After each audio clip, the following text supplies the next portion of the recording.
Hey. What's up? Hey.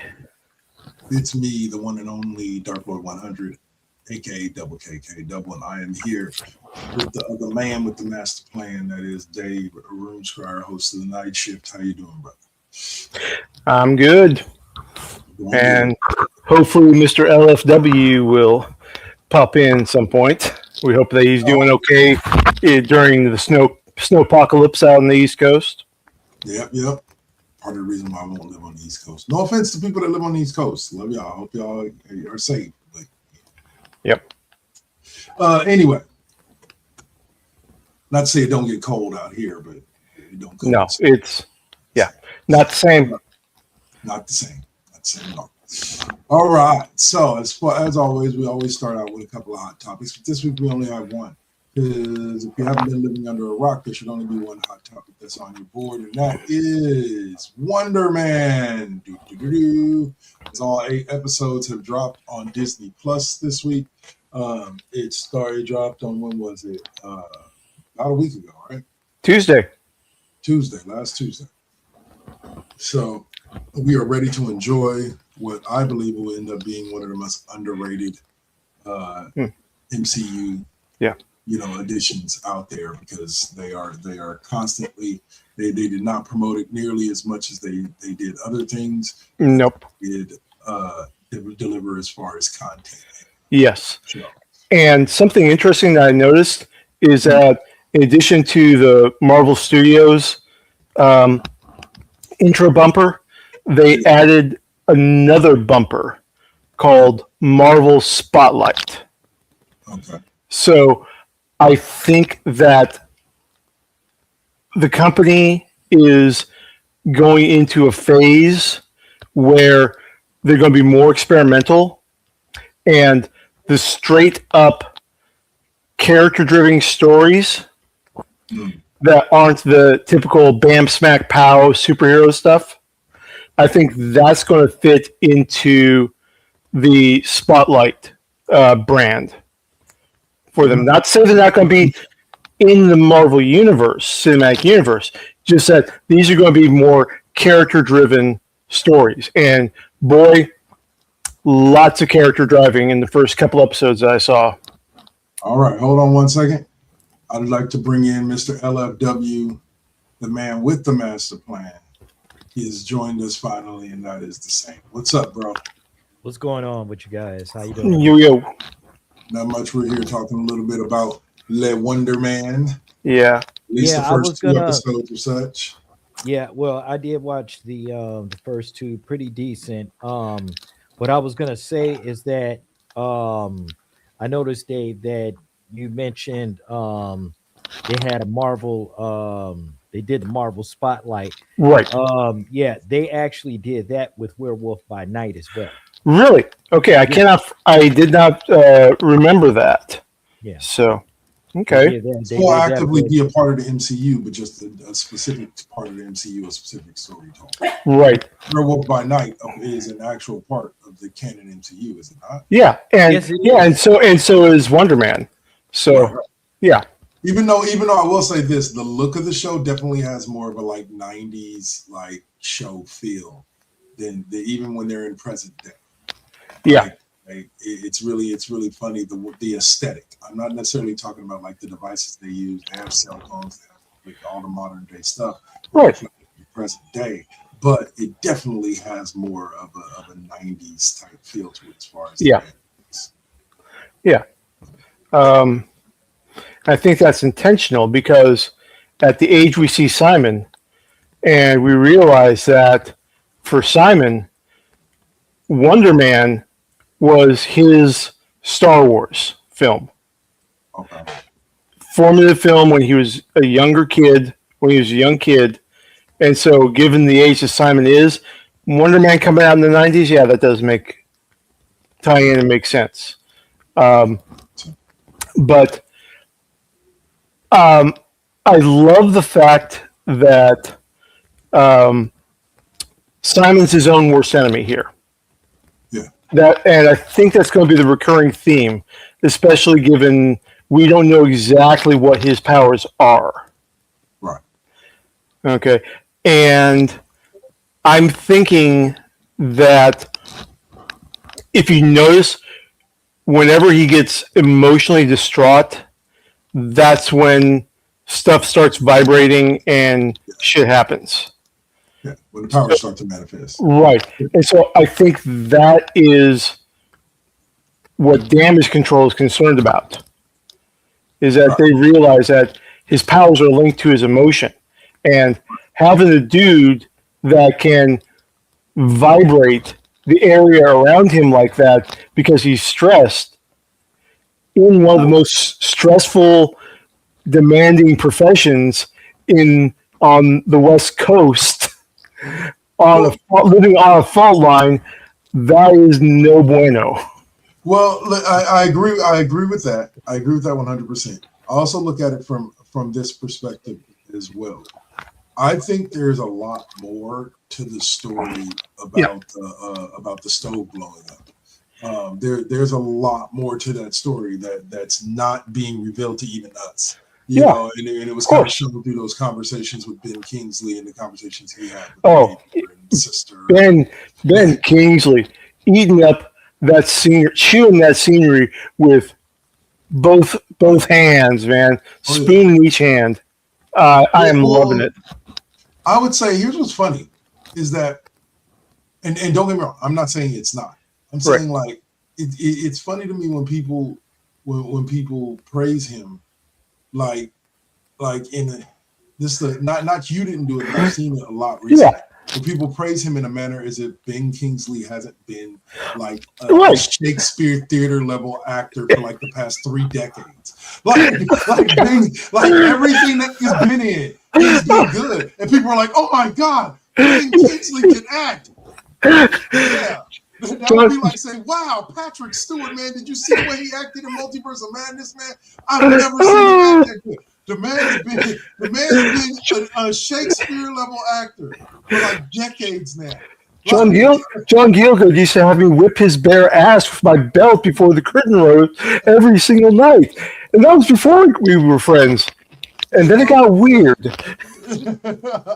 but yeah, it's just funny. Like when you said it that way, it just made me think, because I've been reading a lot of reviews about Wonderman, and all of them are praising Ben Kingsley. But I'm like, at what point do we begin to? That's like he's always been at that level. He's just having fun now. Yes. He's at the point in his career where he's just doing this for fuck it money. Yeah, pretty much. But yeah, definitely a star performance by Ben Kingsley. Yeah, and then the surprise cameos we've gotten just in the first 2 films, where this is really a love letter to the Hollywood process, scene through the Marvel lens, because I mean, I did not have Joe Pantoliano, Joey Pants himself, on the bingo card showing up, because he's an example of the Simon Williams type, the B-level actor that you see in everything, the hardworking actor, not the major star, but someone who's made it in a sense. And Boreanaz, not the Samuel L. Jacksons. Right. Yeah. Yeah, like, but in 100%, like, and I love the way they open you up to him in the first episode. Yeah, I was like, I see him. I'm like, is that Larry David? Yeah, but no, not just that, but the way they open up the Simon Williams character. Oh yeah, getting fired from American Horror. Oh Story, yeah. Basically being a pain in the ass. Like Simon. He kept Simon, adding on to that, Simon is motivation. It's like, you in 3 minutes worth of sleep, you die. Like what motivation do you need? Die on the spot where the director told you to die. Yes, they had.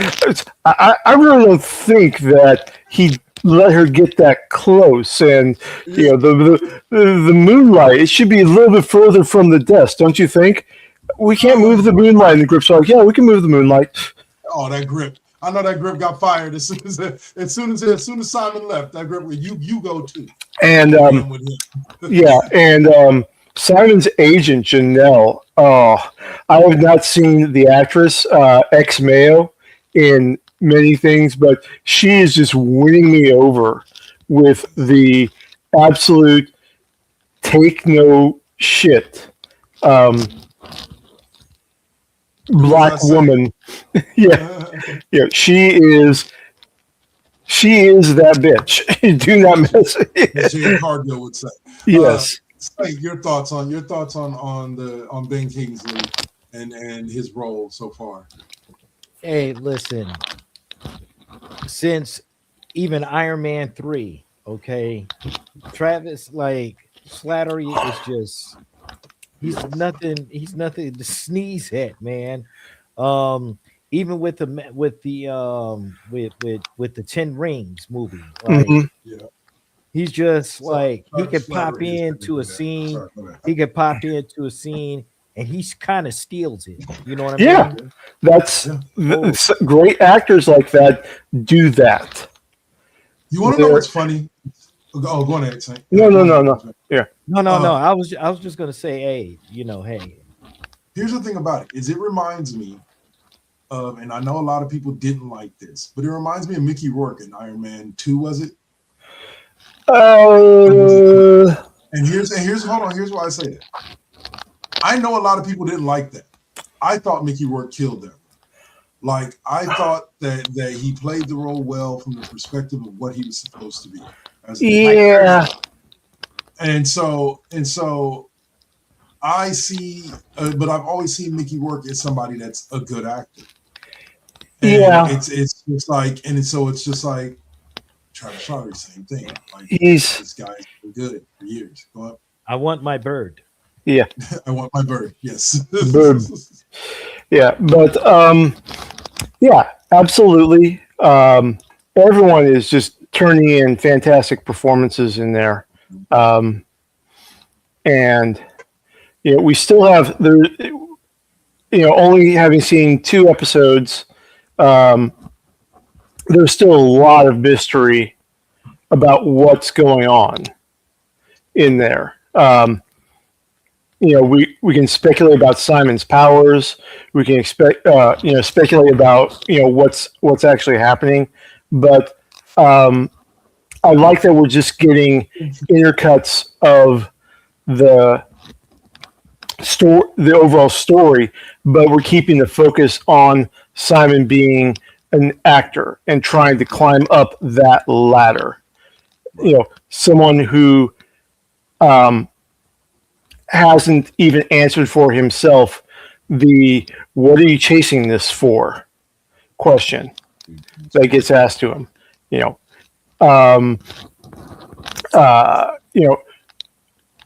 It's really fantastic. It's fun.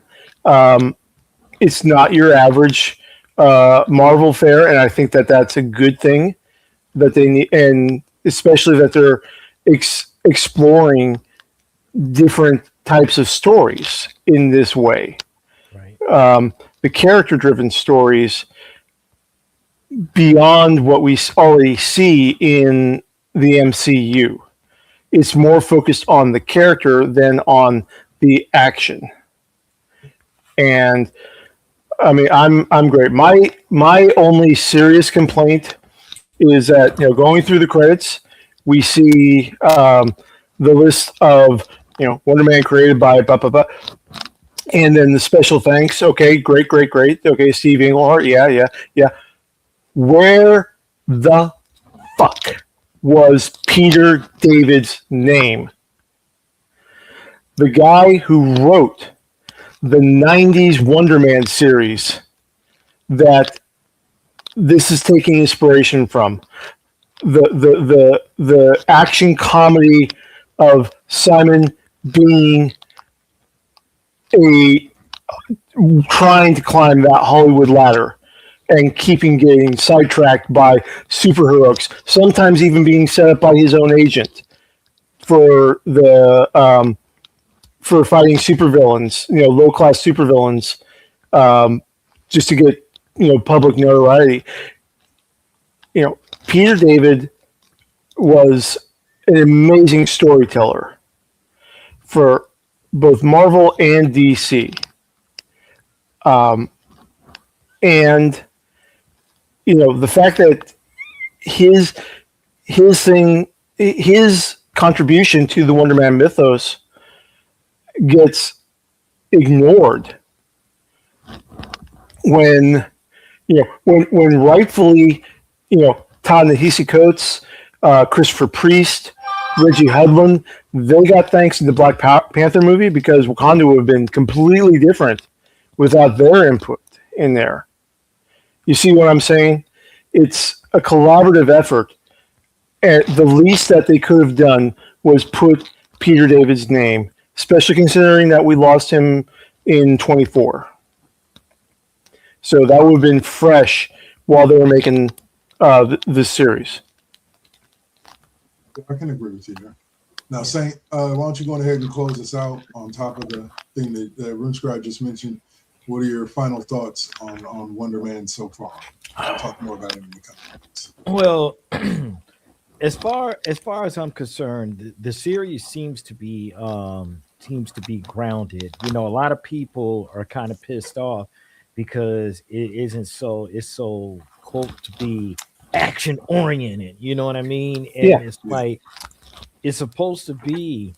You don't have to necessarily have a superhero movie or superhero TV show that constantly has action in it. Let's talk about Powerless. You know what I'm saying? That was a comedy. In 10 episodes, there was a little bit of action, but it wasn't the narrative. You know what I mean? So, for this show, it's supposed to be different. Yeah. It was supposed to be different. It was supposed to be about the Hollywood satire. It's supposed to be about making fun of what making fun is. Right. And if superheroes, it's always been saturated with all the. It's like it. I'll put it to you this way. There was a time when during the 70s, CBS did this thing, they had Captain America, there was Doctor Strange, then there's Spider-Man, Hulk, then there's the Spider-Man, and then there was that one point where they were talking about they didn't want to be the superhero network, right. So they started doing that away, and it was kind of made fun, just a little bit of that, like haha, this is where it is. You know what I mean? Yeah. And I see this as, like I said, there's character developments in pretty much all the MCU. But it tends to be secondary to the action. This, on the other hand, is both character and world building first. Action comes later. You know, we gotta wait for the action. This is really character driven, and you know, you really can't. I think that's time. Like our buddy Jamil says, comics are not just capes and cowls. It encompasses a huge spectrum of content and genres in there. The graphical storytelling, okay, you know, Western comics, romance comics in the 50s and 60s were the thing. They were beating out, you know, titles like Superman, Batman. Jack Kirby did a lot of romance comics in the 50s and 60s before he went over to Marvel. So it's telling stories through this medium and tangentially tying into what people are expecting, which is the superheroic stuff. Well, they'll get used to it. I hope. But I'm going to go ahead and close us out there. We're going to open up the next segment with these two gentlemen discussing some Fallout. Oh yeah. We'll get to that before we get to some other things like the Daredevil 2 trailer and all things pop culture. Yep. All right. So let's go right on over.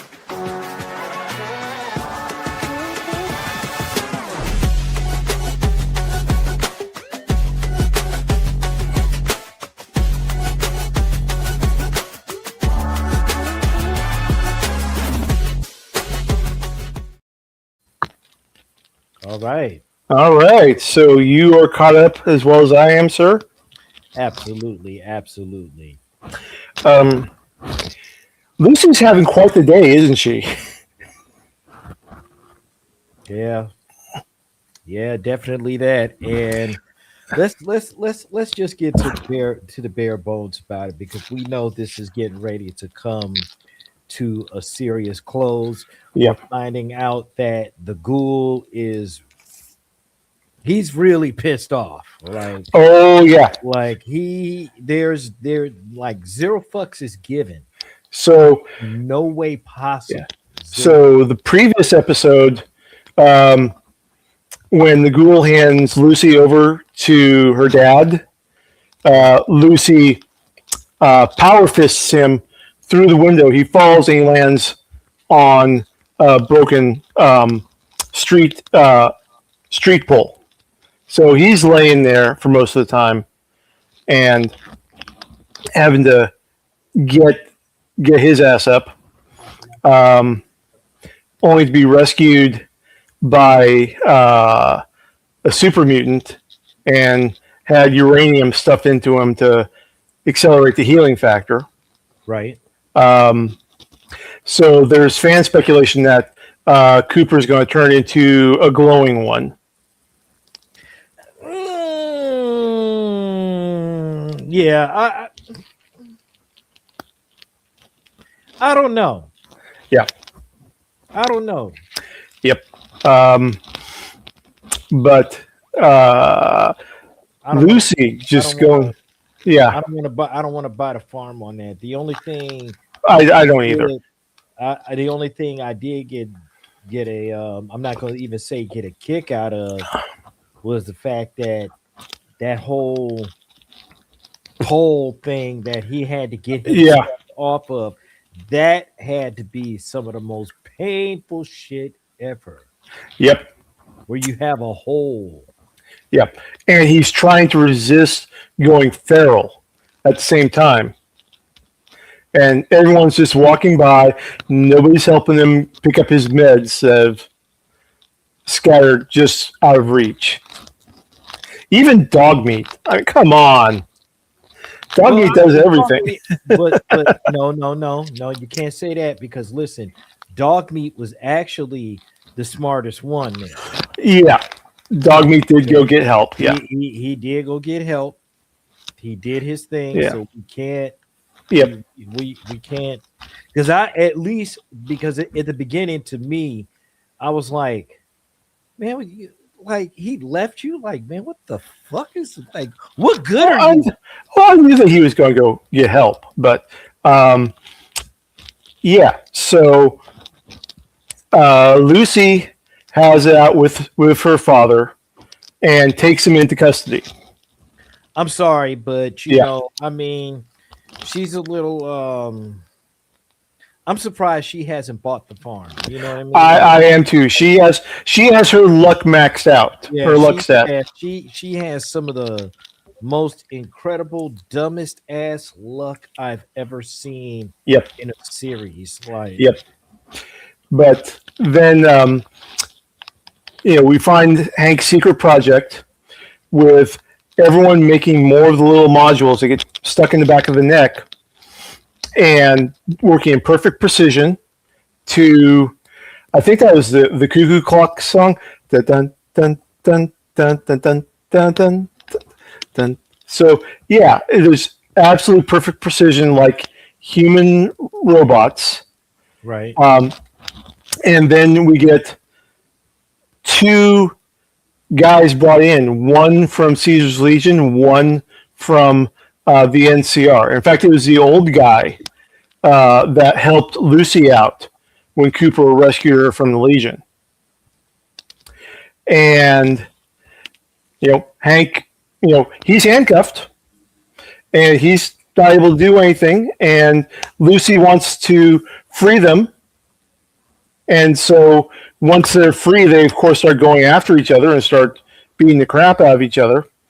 And the only way for Lucy to get them to not kill each other is to push the button that activates their devices. And then all of a sudden they're like, oh, hey, how you doing? I'm doing good. How about you? Yeah, I'm doing fine too. And that's kind of pushing it. It's kind of pushing it. Yeah. But speaking of pushing it, back at Vault 32, Stephanie and Chet get married. Supposedly. At least Stephanie thinks they're getting married. This is all news to Chet, by the way. He finds how do you like the fact that you find out you're getting married by seeing the poster on the bulletin board. Yeah, but here's my thing. Was that the reason? Maybe that was the reason why she had to marry an American, because I know. Yeah, we found out that she's actually a dirty, filthy Canadian, which, interestingly enough, in Fallout lore, before the bombs dropped, Canada had been annexed by the U.S. This is before the current political climate even happened. That was established. So we've got a lot of our friends up north who are really upset at the mention of the 51st state. But we see the extreme stuff that Stephanie had. Well, and the fact that her name is Stephanie Harper, that's a big freaking clue. Referencing Stephen Harper, the former Canadian Prime Minister. But it's terrible. Yeah. So Stephanie gets all dolled up for her special wedding day. We've seen in flashbacks what she had to go through to get into America. Border hopping, crossing the border. I'm not going to assume anything about who the other blonde that she was escaping from Canada with was to her, but she's dying. Well, they seem to have been very close. Very close. Yeah. So, but her fellow blonde, as she's lying in the snow dying, telling Steph, don't think of the human as humans. They're Americans. That was a brutal reality check right there. But yeah, Steph gets all dolled up in her wedding gown, including matching white satin eye patch in there, and yeah, Chet has to ruin her special day. Well, and the vault is kind of what? They're less concerned about the fact that she killed Woody because Chet found Woody's glasses in the garbage disposal, but then stupidly put them back in and continued the grind. that to me that was just the dumbest thing that. Well, like Chet isn't exactly the brightest pip boy in the vault, And then also too, you got to think about it. He's kind of like on that idiocracy level. You feel me? Mm-hmm. A lot of the vault dwellers are, to be honest, they are on all that. And of course, over in Vault 32, the Children of Incest support group is still going on. Betty, the overseer, she's got a point. We are running out of supplies. We can't keep this little snack club up because that's what everyone's there for, is just for the extra rations that the snack club has. So that was a revolution that had to be put down hard. Just when you think Vault-Tec couldn't be even more evil, we find out that yes, in fact, they are more evil because to me, they're the primary. Yeah, they're pretty much the primary. They're pretty much the primary antagonists of the whole. Of the whole universe, except them and well, I'm not going to say the New California Republic, but no, the Enclave. Yeah. But we find out that Barb was told that before the bombs drop, that the water chips for the vaults have a 30% fail rate. But the good news is that we know which ones will fail before we put them in. So we can decide who is going to run out of water. And that's all good and big. I'm just waiting to see because I think there's 8 episodes, or is it probably 8? I think that was last season. I think yeah. I think it's gonna turn out to be a good explosive ending. At least I'm hoping to do that. And episode ends with Maximus and Thaddeus reunited with the Ghoul, and Thaddeus has a new friend. He's developed a mutation where he has a little mouth that opens and closes on his shoulder. Doesn't talk yet, but that's probably coming. Yeah, it's just closing.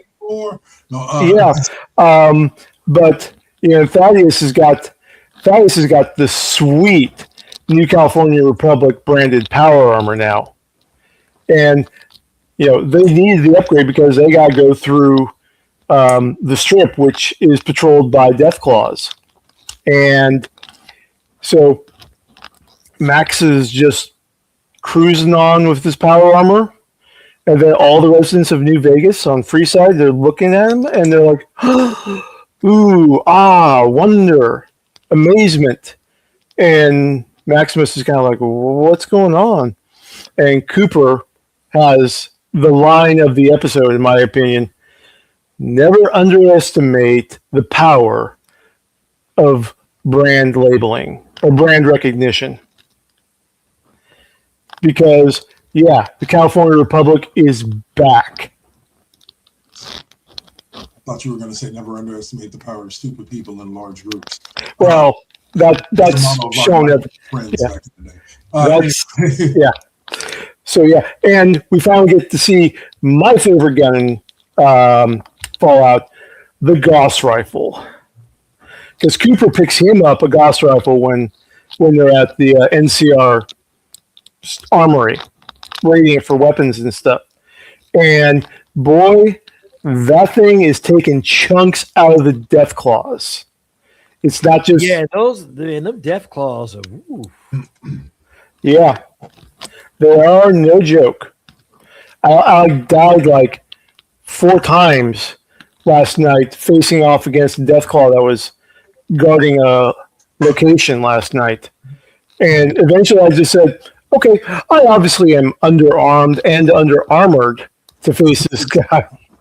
So I went back, got my missile launcher, got my power armor. Well, I'm always carrying the power armor now, but got the missile launcher and missiles and just missile sniped him from a higher position. So yeah. All right, gentlemen, final thoughts on Fallout. I'm just waiting to get to this next chapter. Yeah. Because, Walter Goggins, Walton Goggins, yeah. He is shit, man. He needs to be nominated for something again for his performance in this. Because, at least a Best Supporting Actor Emmy. Yeah. In this, he is just nothing he has been in is terrible. He is always like the standout of any project that he is in. The Shield, everything, man. Everything, for sure. Yep. All right. So we're going to move forward now and talk a little MCU. Yeah. Marvel Entertainment has put out the season 2 trailer for Daredevil Born Again. Yes, sir. Yes, sir. Now we all watched season 1 and all. Like I said, one of my favorite scenes is when Kingpin hits that dude's head and just, they ain't have to. Yep. They're like Vinny D. Yep. And keep your eyes open for a special guest appearance.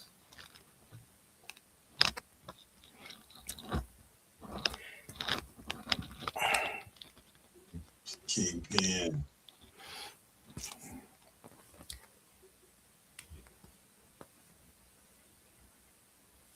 Yeah.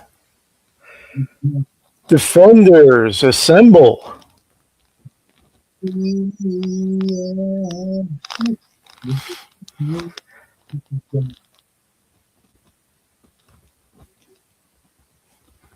Okay.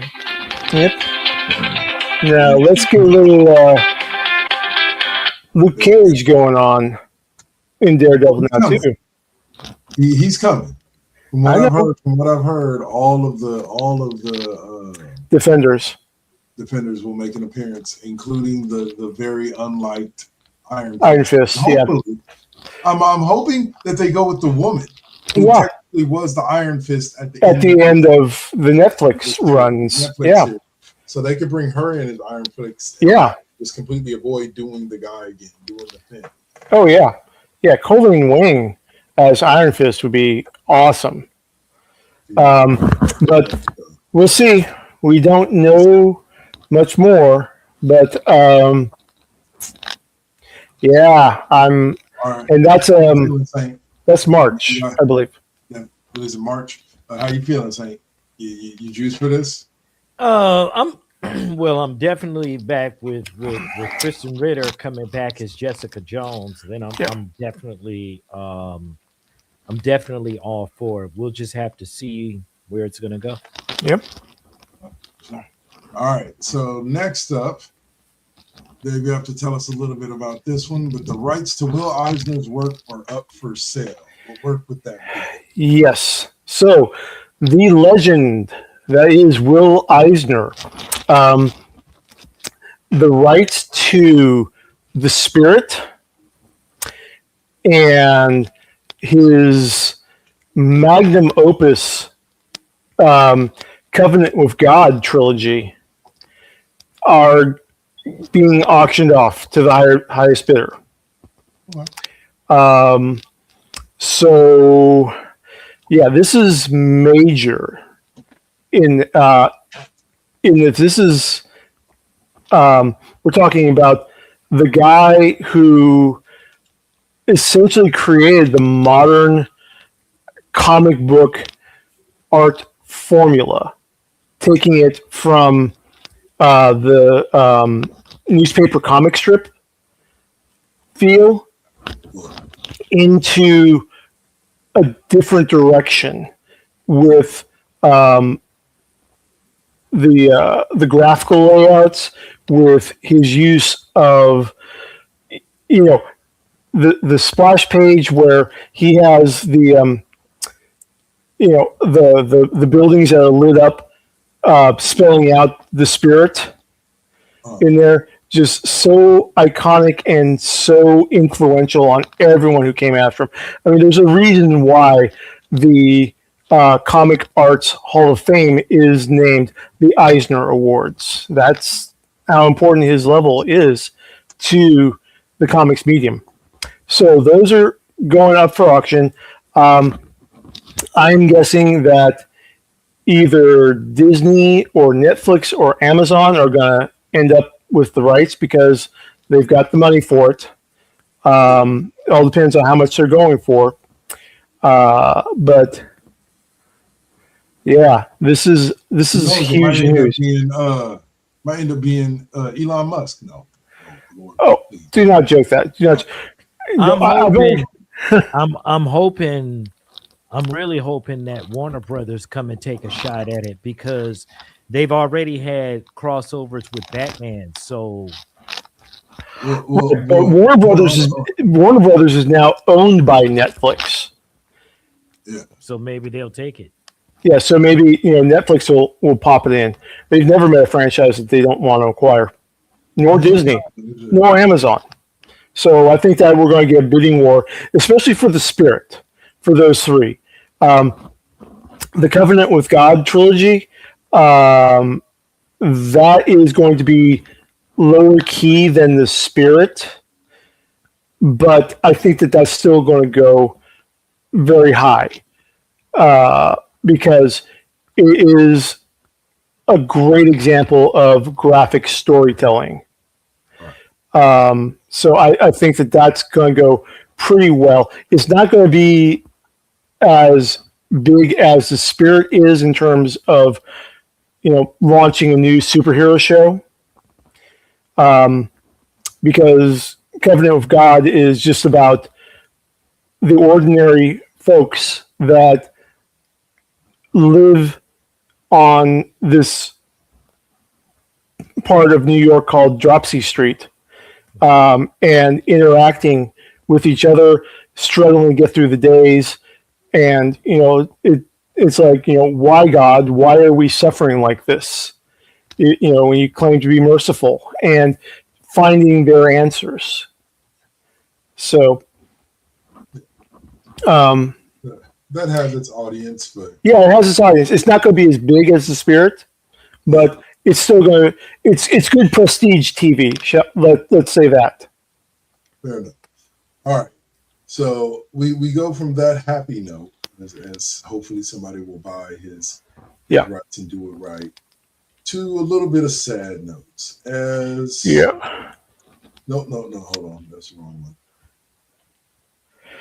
Yep. Lady Damon Wilson, Sanford and Son actor, fortunately passed away at 79. Yep. Just cultural icon of the 70s. Fred and Lamont arguing. That was part of my childhood growing up on prime time. Yeah. And I watched it more in syndication. I'm a little bit younger than y'all, but now, was that a Norman Lear production? Yes. Okay. Yeah. Your thoughts on Mr. Grady's death? Sorry.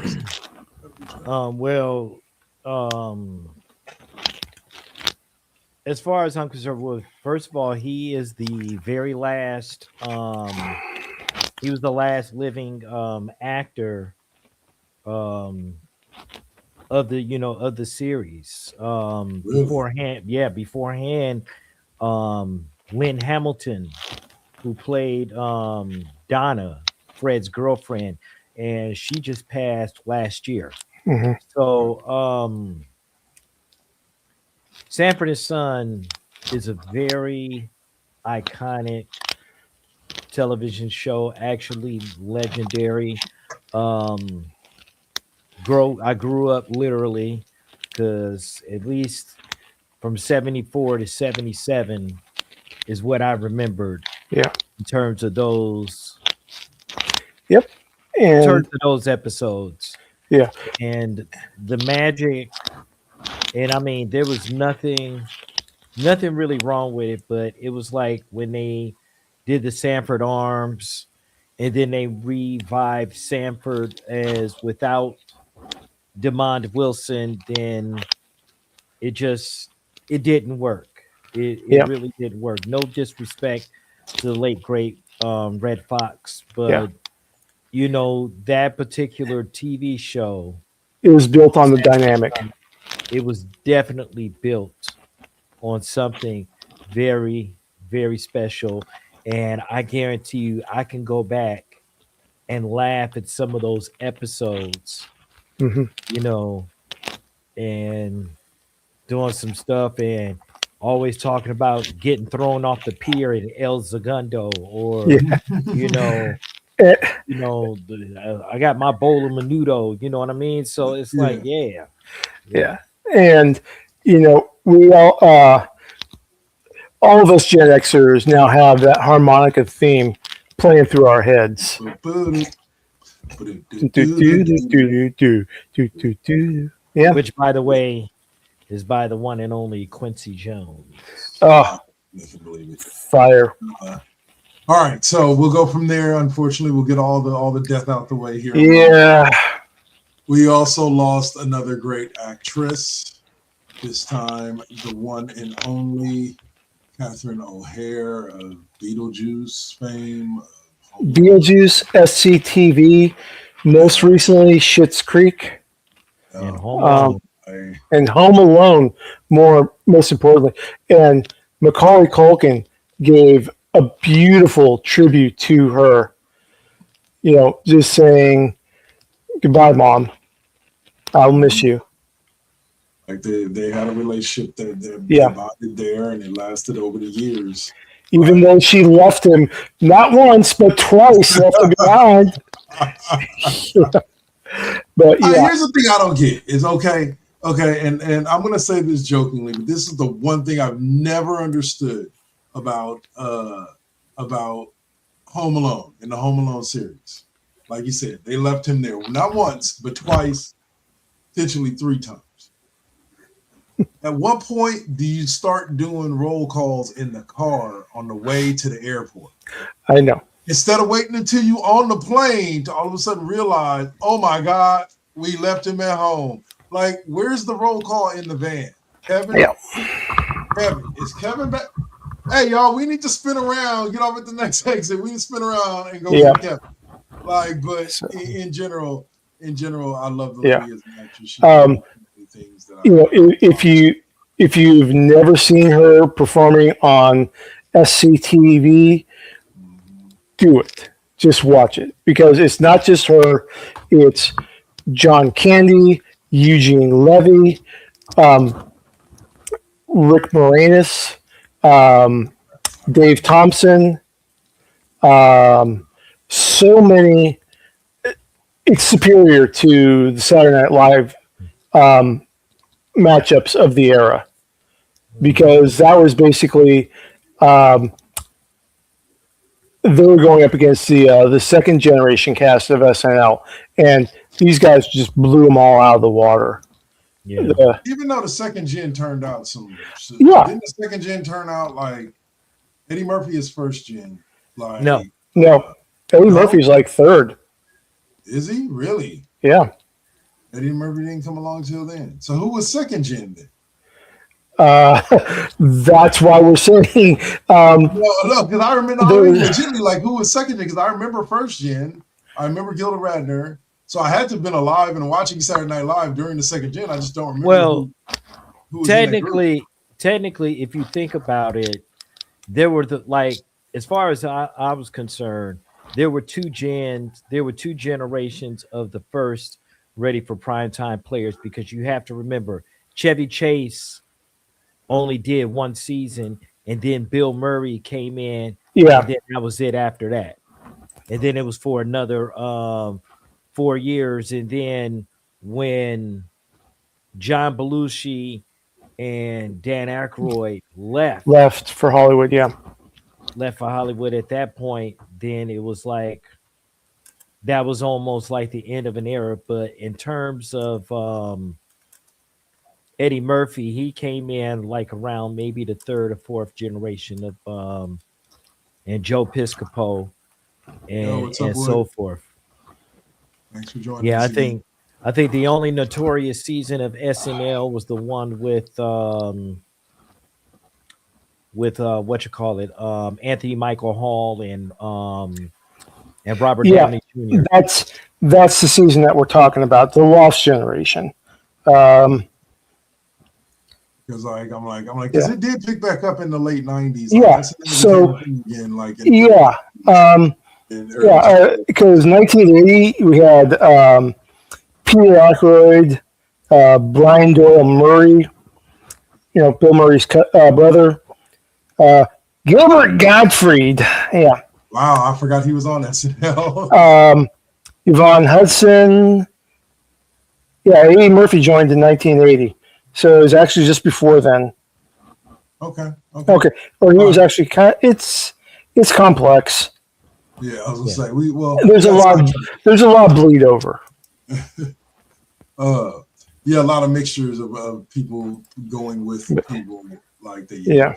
I'll say, all right, so God rest or rip to Catherine O'Hara, may she rest in peace.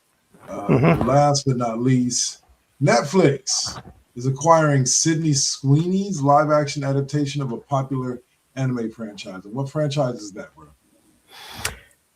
Gundam. Really?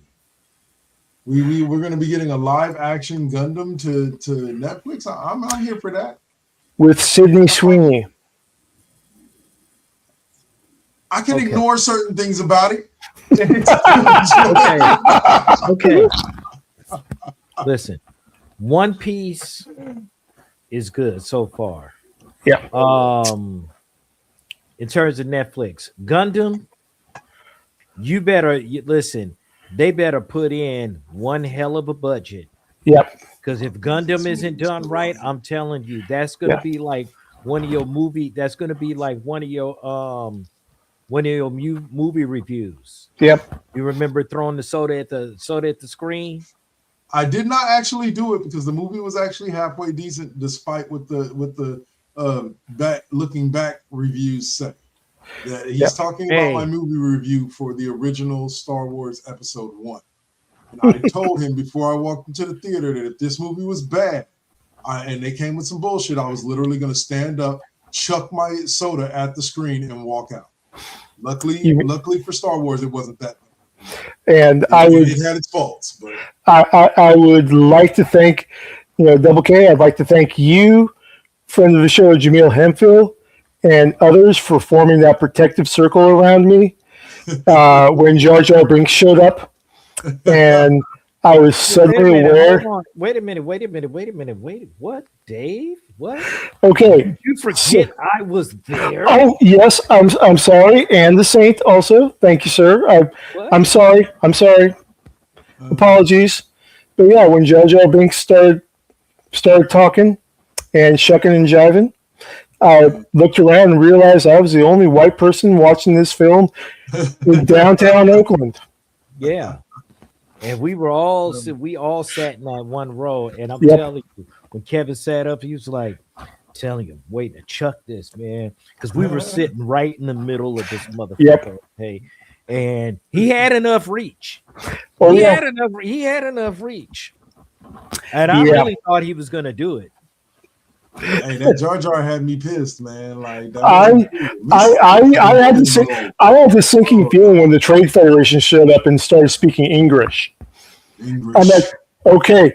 And in my mind, I learned to Bart Simpson. Krusty is coming. Krusty is coming. Krusty is coming. Mode. I'm like, okay. I think Lucas is just trying to somehow pay homage to the classic pulp stories where the Orientals were always evil. No, that's bad. That can't be it. Like I said, and not to drop away from the subject, but yeah, I can see.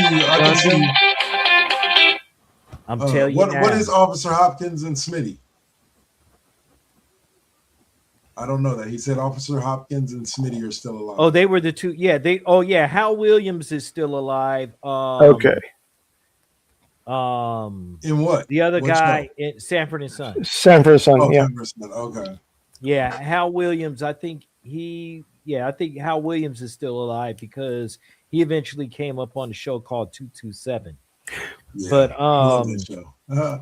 what I was going to say, if Gundam, listen, if they have a decent budget, they got to put a lot of money into that.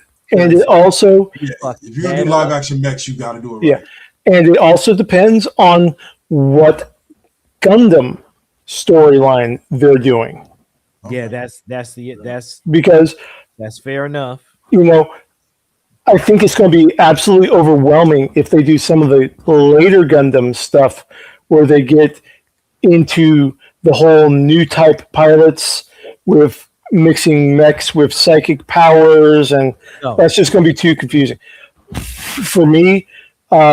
Season or two of the original Gundam show should be fine. Yeah, that or I can't remember which number it was, but War in the Pocket. Yeah. Starlight Memory. The 08th MS team. Yeah. That'll be like starting One Piece in the middle of season 15. Yeah, I mean the original Gundam, that would work just fine, and it's a good introduction to the series. There's ways that they can start with a later iteration and catch people up on the history. I mean, let's face it, people thought that Watchmen was going to be completely unfilmable because of how dense the history was. And props to Zack Snyder for the perfect introduction for Watchmen. Yeah. So yeah, there's a lot of things that depend. I am cautious. I'm not cautiously optimistic. I'm just going to be cautious about this. I feel you. And I'm like that with all anime going live action. Any animes that they do live action, like I thank the Lord Jesus never went and saw that Dragon Ball Z movie because once I heard about it, I was like, nah, I'm good. They ain't never done Dragon Ball Z right. You got here's the thing that upsets me about it. You got all these access to CGI and special effects, and really, you can't do DBZ right. Yeah, like you can't get the special effects on it right. Everybody's got to look wonky. Yeah, anyway, I could go off. Yeah, anyway. That'll be like a live action Akira. It's like you want it, but you shouldn't touch. Yeah, they just won't do it right. They won't do it right. Live action Macross. Come on, let's get. I'd actually be down for that. I'd actually be down for that. Yeah, but it depends on who you have play Min-May. Yep. And it depends on who you have play Rick Hunter. But I wouldn't mind that. Yep. Let's get a live action Gatchaman. There's been a couple Japanese live action Gatchamans of varying qualities. Fair enough. But that'll be like Attack on Titan. Like you just, like I said, some things you think about some things you just. Mm-hmm. All right, fellas. So on that note, we're going to go on ahead and pause and take a break. Let's load up whatchamacallit.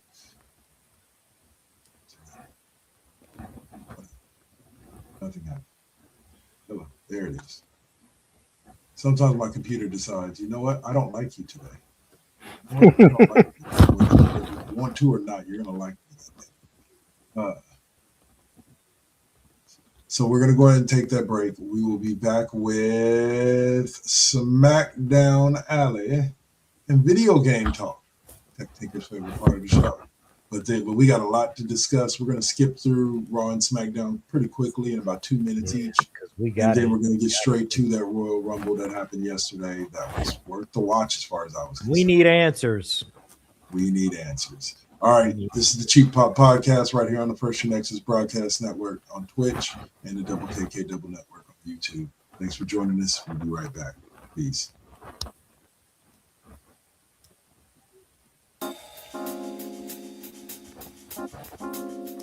We back at it. Yep, we still doing it. First GenXers. Gia. Let's get it, y'all. Come on. We back in the building. It's been a long time cooking in the soup kitchen. And I'm chilling with the same. Dropping these beats won't stop, nope, I can't. Let me get up in the lab, turn it up. Game on with the first GenXers. What's up? Let's flip on the switch or the Xbox and get up in my zone. I'm clowning. Let me clear my throat for a minute. Shout out to my folks while I'm in it. It ain't nothing but love, it's babe business. I really don't know what's so who ain't feeling this. And this is only the beginning. Now versus then, this is something for the chillin'. Poetic got the joints like McDonald's. I'm loving it. It's the first gen. We're now rocking with Poetic Beats. It's the first GenXers production. Get your PlayStations out. Get your Xbox out. Get your Switch out. Let's get it in, y'all. Holla back.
We'll do like that for a quick second. Let's try her back. Okay. All right. So it has been a wondrous weekend or week so far, and when it comes to wrestling. So, and no, I'm not talking about anything that AEW. So as we settle in to get to our third segment of the show, we come up upon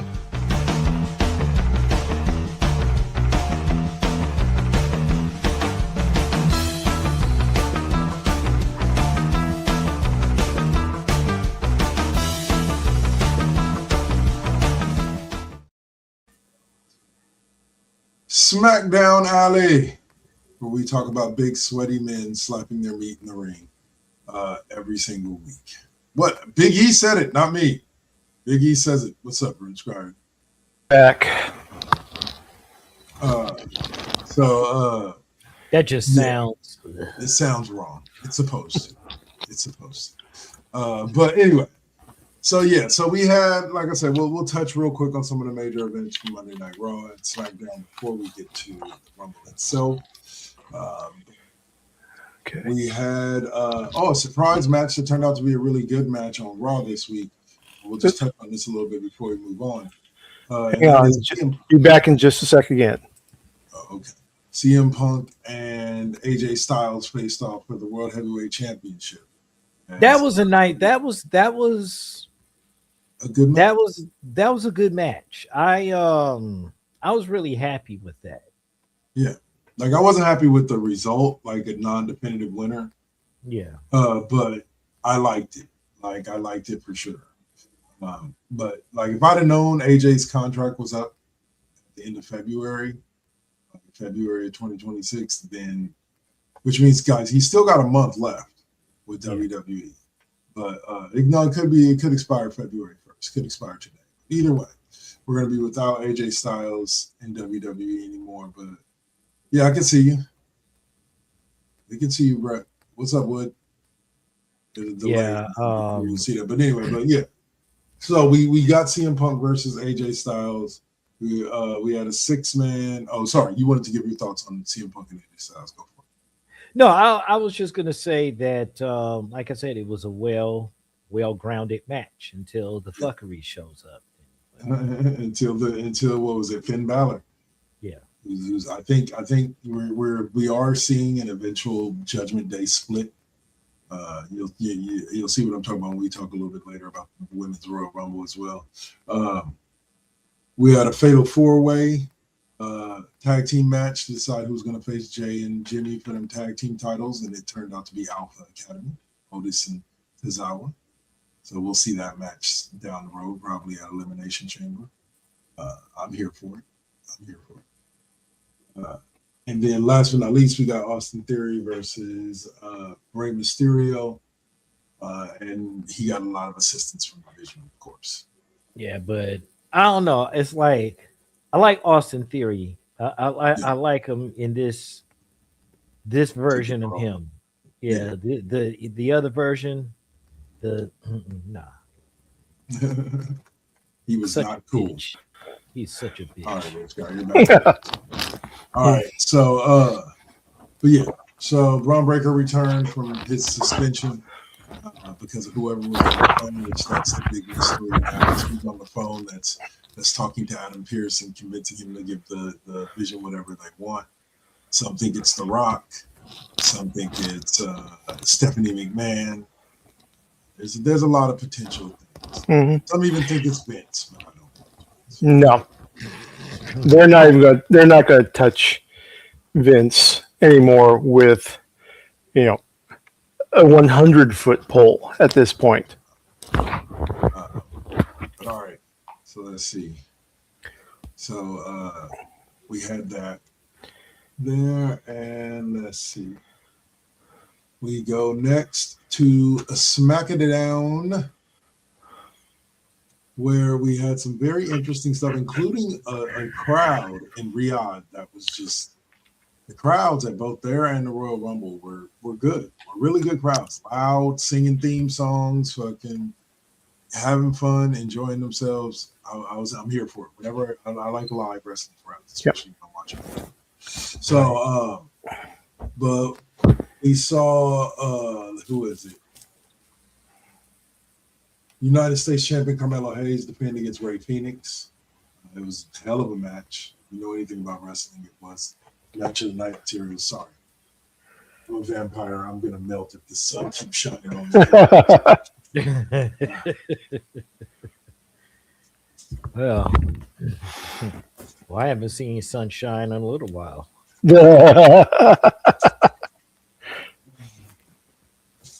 Nothing but snow, my friend.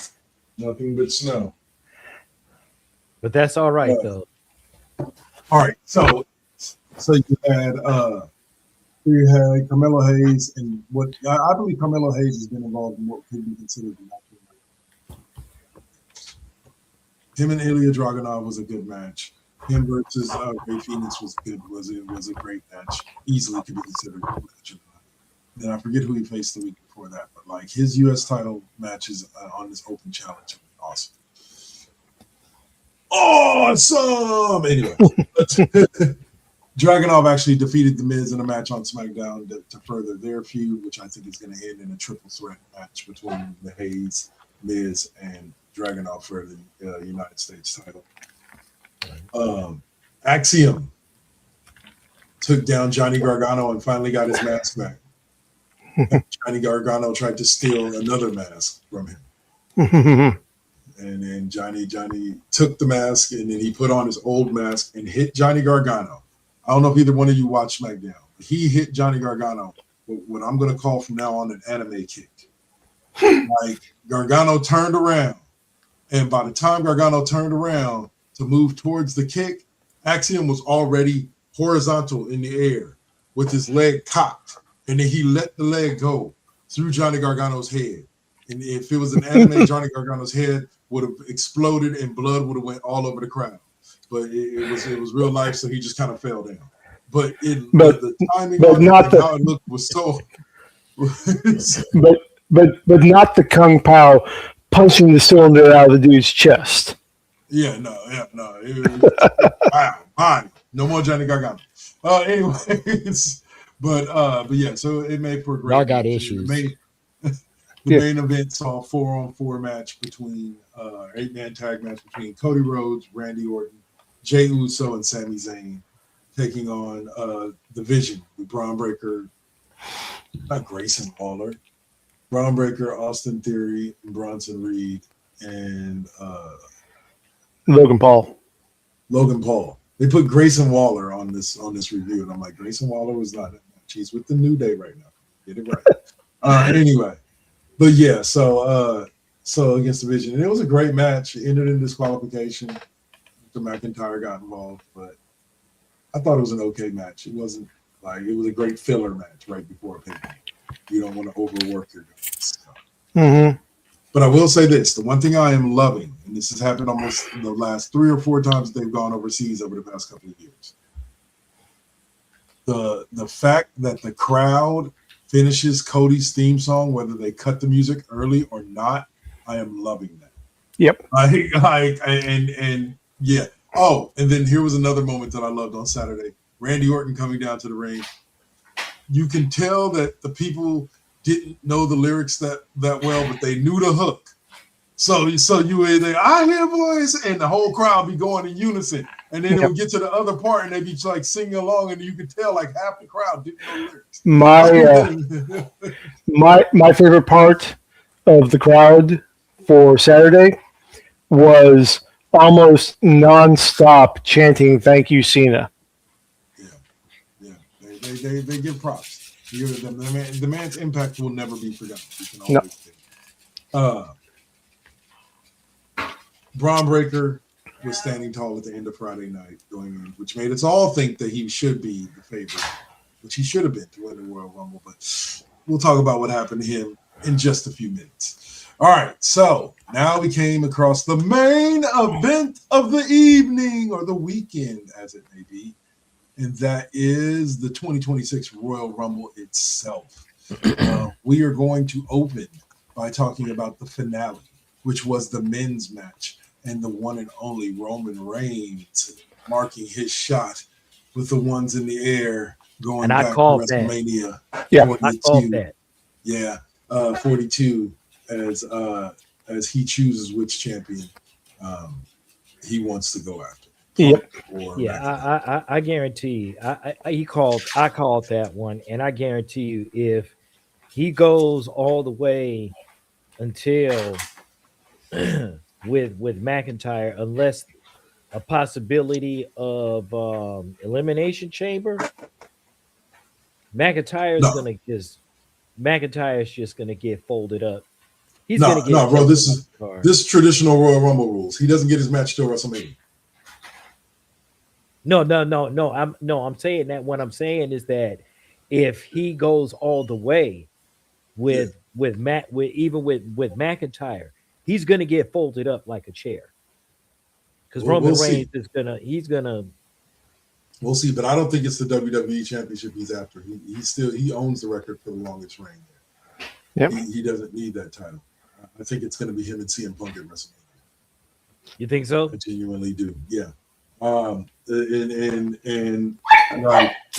kind of figured he was going to win as well, but 100%. Like, I like the choice, and like I said, I think I like it better of him going. First of all, it depends on if they honor. I was just telling Roots Rider this off. It depends on if they honor the brand split. If they honor the brand split, then Roman can't go after anybody but Punk, because Roman is a Raw superstar. So he won't be able to go after anybody but Punk. But if they're allowing it, if the brand isn't real, then he might go after the WWE Championship. And I think he's going to go after CM Punk. What are your thoughts on Roman's win? Dave, or sorry, no, it's all good. I think that you're right from the brand loyalty perspective.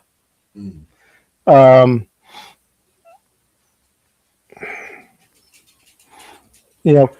course, it could be that we could get a swerve, and they could move Roman to Friday night just to boost up the SmackDown ratings. Yeah. Very true. It's a possibility for both. We'll find out in the coming weeks.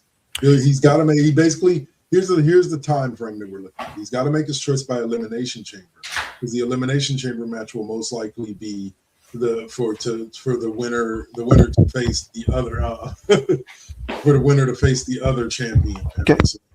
For whoever to face whoever Roman doesn't choose. Mm-hmm.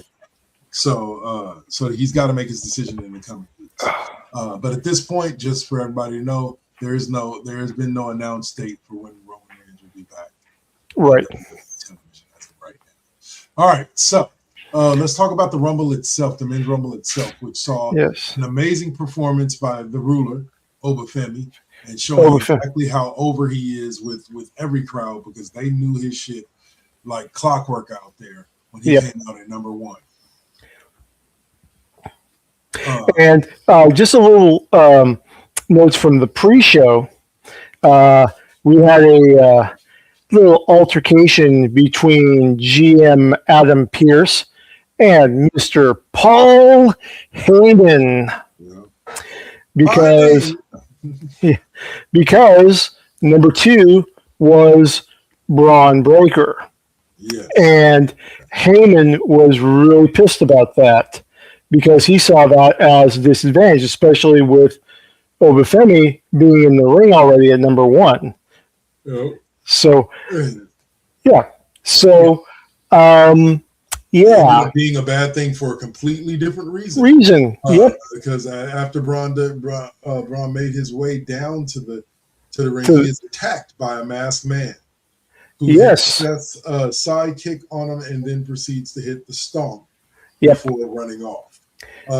Saint, what are your thoughts on the masked man and him knocking Braun out of? Oh yeah. By the way, the masked man, after stomping Braun, throws Braun back into the ring, only for Braun to stand up and be clotheslined and be the first elimination of Obafemi in this year's Royal Rumble. The first of, I believe, 5 he eliminated. Five in a row, I think. Yeah. Saint, your thoughts on what happened to Braun Breaker? Who might be the masked man? Seth Rollins. Yeah, I'm with you there. I'm almost 100% sure it's Seth. I am on the outside. I agree that Seth. I think there's an outside chance that it could have been CM Punk, just as a way to destroy the vision by creating dissension, because everyone's thinking that it's Seth, and so when Seth does return, that's going to. Seth is no longer a member of the Vision. Yeah. Seth got booted out when he got speared out. And that's so that's why a lot of people think it's Seth coming back to get his revenge. Right. I also believe that they're setting up Seth and Braun Breaker for a match at WrestleMania. Like, instead of putting Braun in the world title picture, they're gonna have probably Roman versus and Cody versus Drew. And then we're gonna get Braun Breaker versus Seth Rollins. But that's just my looking over time on the possibilities. So all right, so yeah, and like I said, Obafemi had a great face-off with Brock Lesnar. One other thing I did want to mention, he is a good friend, a friend of the show, Jamil. Yeah. But Powerhouse Hobbs, now known as Royce Keys. Keys made his debut at this year's Royal Rumble, and I thought he was amazing. I thought he did a great job. I thought everybody that wasn't a big name star did fantastic. The Rumble, they did both men and women's. They did a great job of promoting the new talent coming up from NXT, the lesser known talents, AAA. They had Lola Vice for the women's side and Mr. Iguana.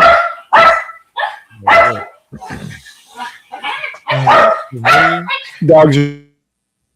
Sorry, I had to mute you, Dave, there for a second. And La Parka showed up as well from AAA. That was as well. 6th generation La Parka. What's up? For me, for the women's, because let me just get to the women's just for a second. Well, that was always going. Sol Ruka. Yeah.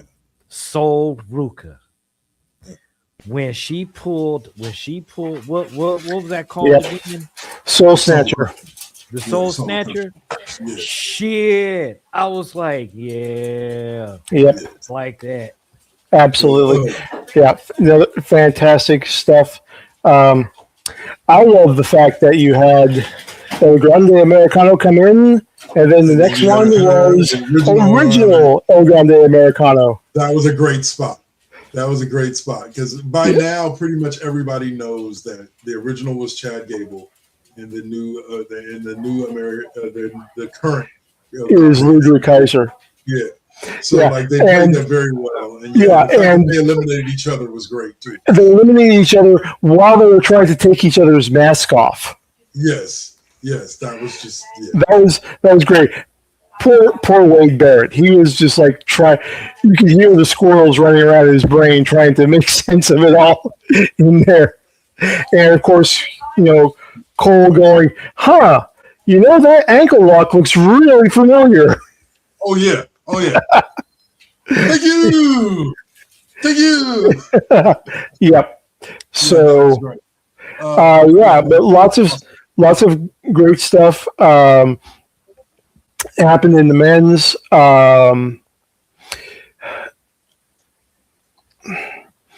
Lesnar was eliminated by Cody. Yeah. During his entrance, you had a great spot with Roman Reigns, who for some odd reason, I don't know what Triple H was doing, but I don't know if y'all noticed this, but for some odd reason, they put all three Samoan dudes back to back to back. Because I want to say Roman came out, Jay came out, then Roman came out. Yeah, then Jacob thought. Like, Solo Sikoa was in earlier. Like way earlier. Yeah. Way earlier. Like, but I was just saying, like, we just had this run of bloodline members. Like, and it was just hilarious. Solo wasn't even, to me, he's not a factor right now. You know what I'm saying? Not for the World Championship picture. Like, no. Oba handled Solo Sikoa really well. Yeah, he did. Jacob I think Oba and Jacob, Oba and Brock Lesnar, there's stories to be told there. Oh, yeah. Oba and Powerhouse Hobbs. Like, we got a lot of big guys that could give us some great matches. And not big like Undertaker and Kane big like 6'10". These guys are like 6'3", 6'4", but they're jacked. Like pure muscle. Bobby Lashley like. But yeah. So, all right. So now Saint took us there a little bit. We will go to the Women's Royal Rumble. That was won by the one and only Liv Morgan, who, bravo to her, who just got engaged to Omos. Listen, there's only 4. Oh, Omos, what? Yeah, you didn't hear about that? Like, they just got engaged. I don't know if the picture is fake, but I saw one on one of the dirt sheets that said they just got it. It showed her with the ring like that and him standing next to her. That is a tall drink of water for her. Listen, 4 words, two different sets. Twin Magic. Yes. Twin Magic. When I saw Brie Bell, I was like, that was super awesome. Yes. Yeah, and I generally didn't know. Okay, is she gonna work with Nikki? Is she coming out to counter Nikki? And nope. No, it's twin. That's definitely Twin Magic. Yeah. And the way Michael Cole and Wade Barrett talked about her, I think she's back for a small run. Like like Nikki's been back for like the past few months. Yeah, I think she's back for a small run.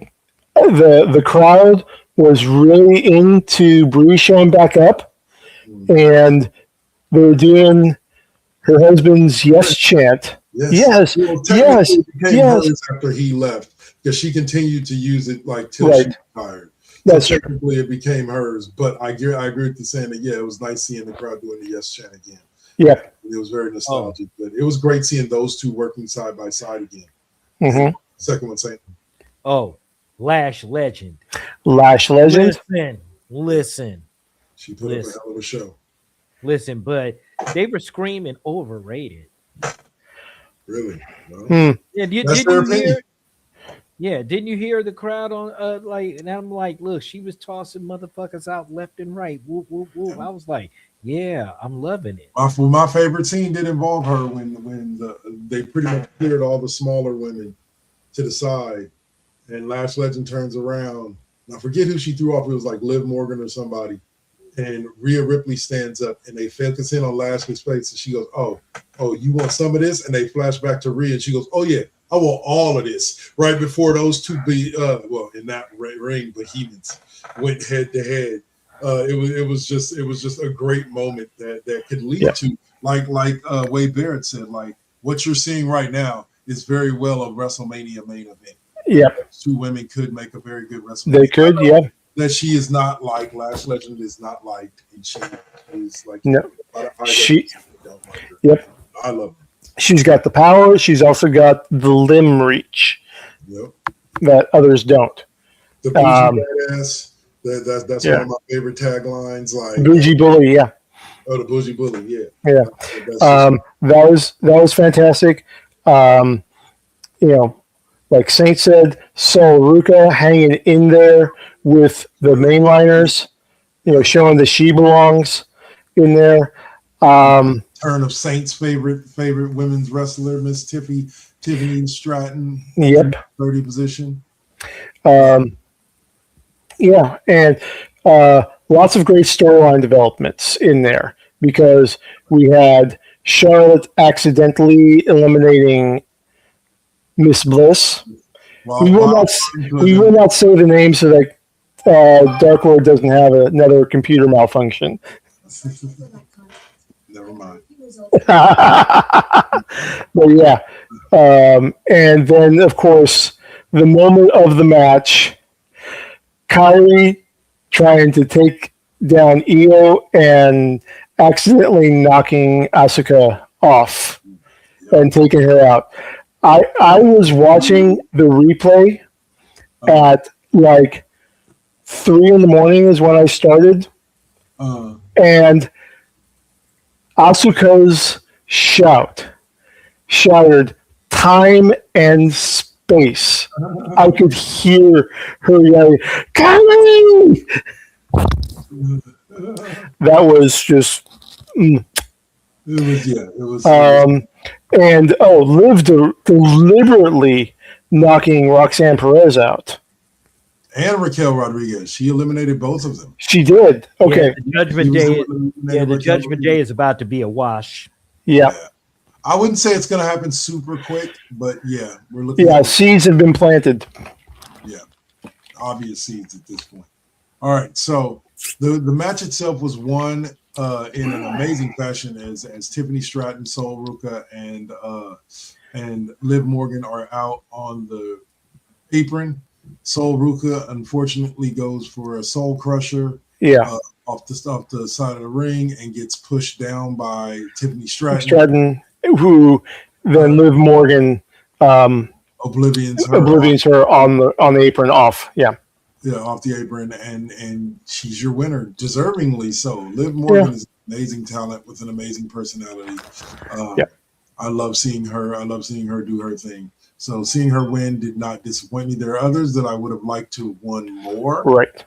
But I'm not mad at Liv Morgan. Yeah. But the other tag team couples did really well. Rhea and Io worked well together. Bailey and Lyra worked great together. And I love the Bellas facing off against tag teams. Like that's what makes me think that Brady's back for a little bit is because they did that whole spot in the middle of the ring where they faced off with Rhea and Io. They faced off with Kiana James and Julia, and they also faced off with Liv Morgan and Roxanne Perez. Yeah, because right now, let's count the number of tag team pairs that are in the running for the women's title. Okay, you got Rhea Io, who are holding. You got Bailey and Lyra, Naya and Lash, Kabuki Warriors. Who else am I thinking I've been missing? Now Brie and Nikki, the Bella Twins back. Charlotte and Alexa, if they manage to stay together. I don't think they'll stay together. I think after this they're going to go their separate ways. They're not going to hate each other. Like you're not going to see them feuding. The convenience is over. The alliance of convenience is definitely going to be going over. I'm thinking that there's one more.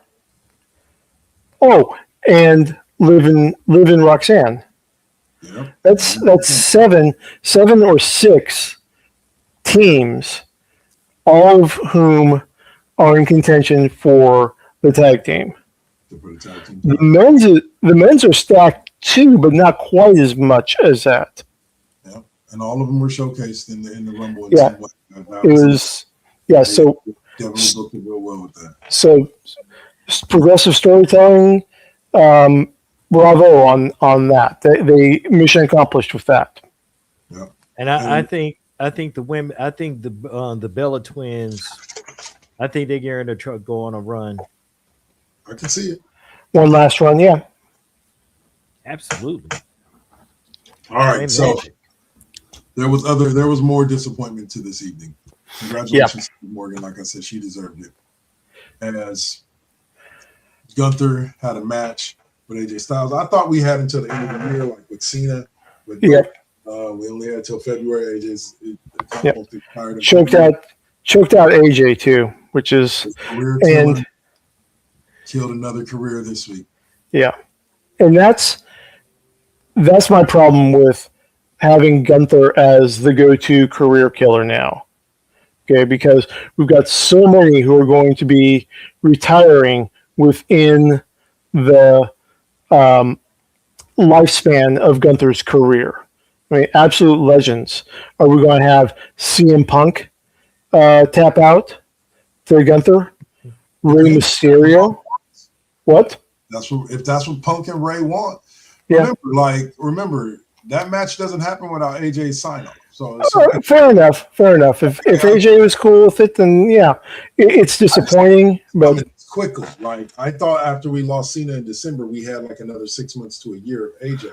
Exactly. 2 months, and we were going to build to him retiring this quickly.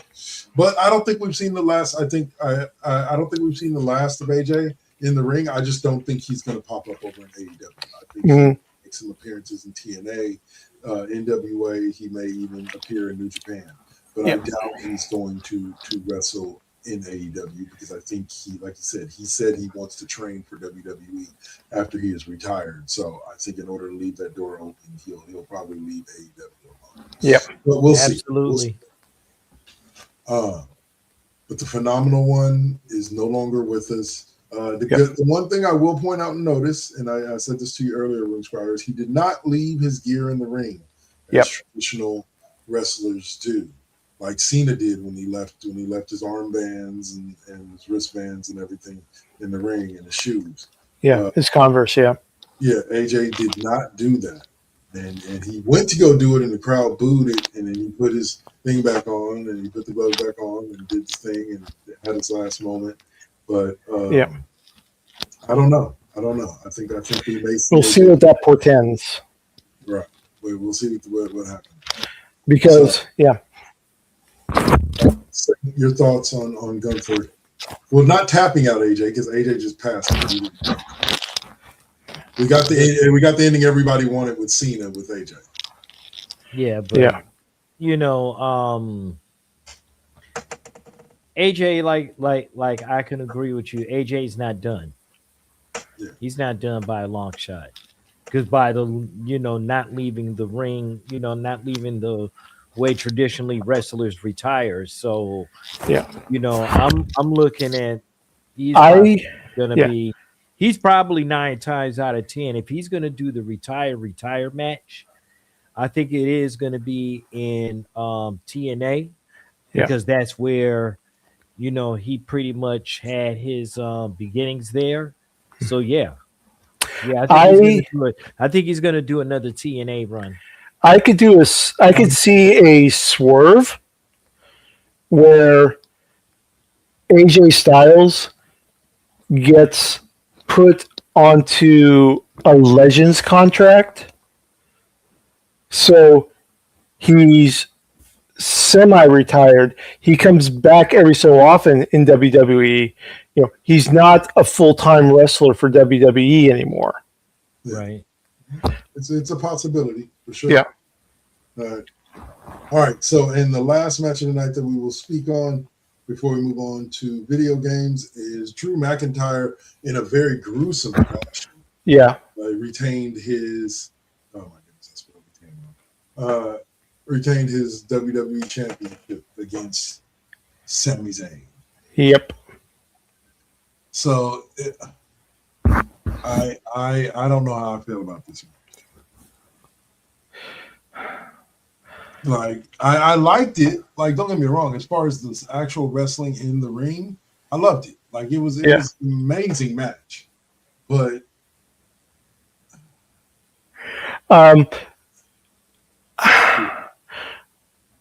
I kind of feel like Sammy is the perpetual underdog that becomes the sacrificial lamb. You think so? I think so. Because, I agree with what Dark Lord was saying before we started about they're not going to change the championship so quickly in there. so it makes sense. But at the same time, whenever you need somebody to go through hell and get the crap beaten out of them backstage as a storyline, or dealing with the disappointment of defeat, it seems like it's always Sami Zayn. Okay. Now, and that just could be, bias on my part because I like the guy. I like his positivity. He's good. And, I like rooting for the underdogs. Well, I'll say it like this. Basically, you feel exactly how I felt about Daniel Bryan during the yes match. Yeah. Because they kept having him almost win it, but not win it. And then one time he actually won it. But then Randy Orton came out and cashed in Money in the Bank and beat him for it. Yep. Like, they gave us almost 2 years of this tease of this guy almost winning the title. So I believe maybe SummerSlam this year, Survivor Series, I think we're going to get a payoff where Sami gets a run with either the World Heavyweight Championship or the WWE Championship. Yeah. I can agree. I can agree with that. It sucks that he did not get the victory in Saudi Arabia. That would have meant to him and him and that entire fan base in that part of the world. Right. That would have been crazy. It's crazy important for that. And I hate to say this, but once Gunther beat AJ, I understood what the theme of the night was, and I pretty much knew Sami at that. Because of the fact that the theme of the night was they're trying to draw heat on some of their biggest heels, and Drew is one of their biggest heels right now. Oh yeah, yeah. So you don't get that feel good moment. What they want to give you is right. Roman winning was the feel good moment. Right. That was supposedly.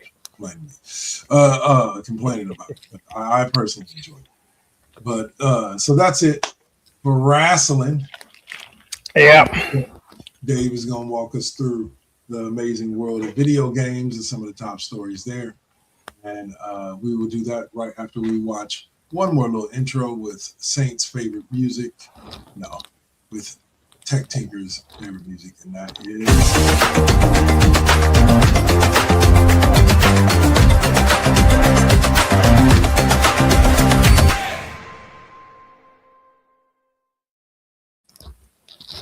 All right. For the first story up is a long title.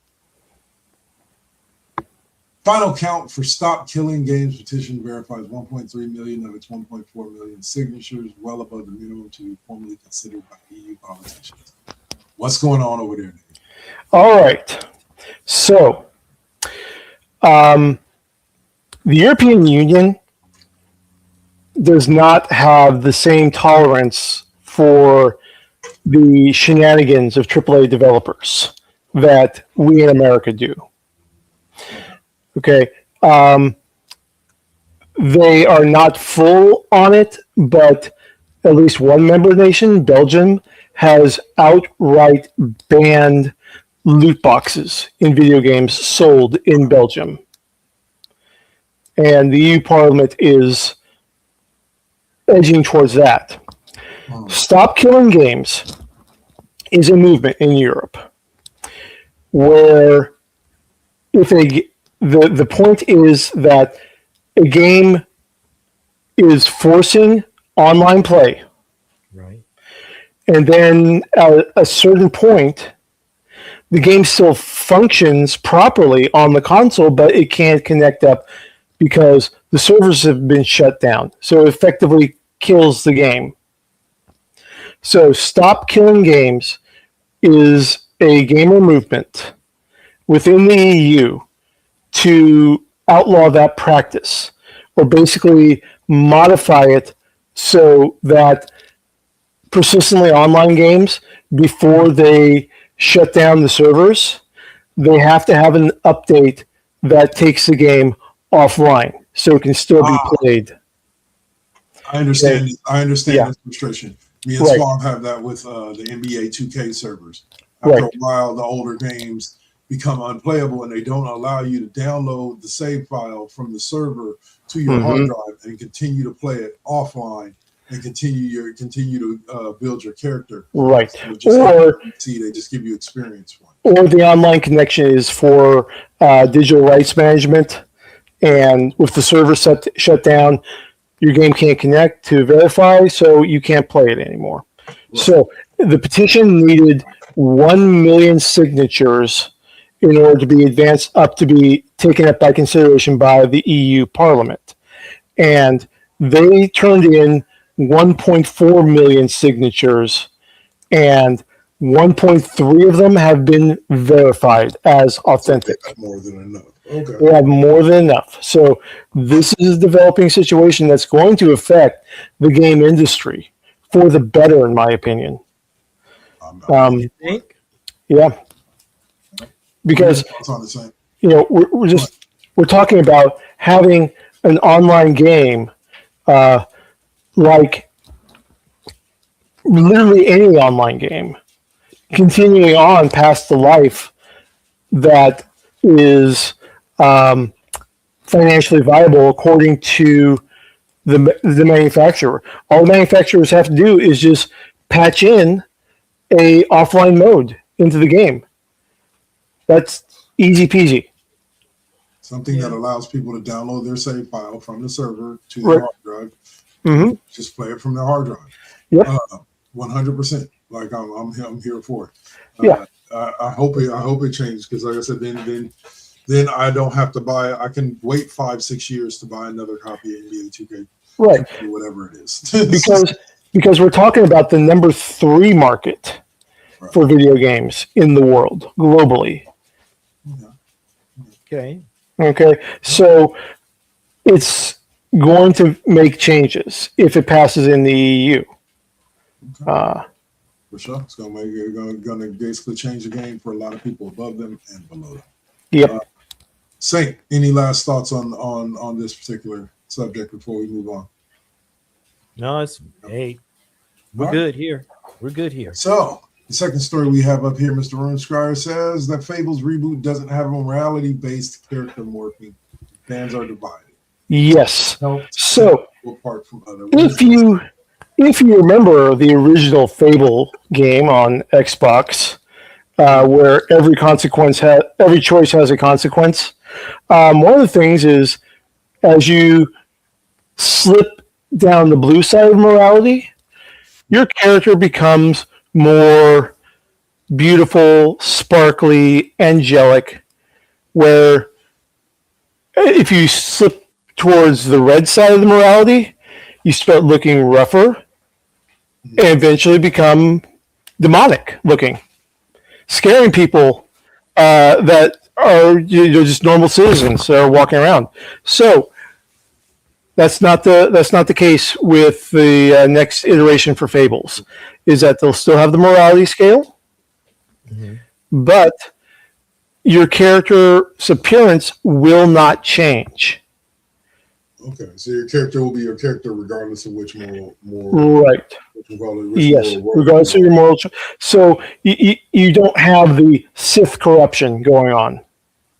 Gotcha. Okay. Gotcha. Because even in Knights of the Old Republic, you go dark side, you start getting slightly deformed features. Start looking like Palpatine. Yeah. You get that Palpatine glow, dark glow going. Yeah.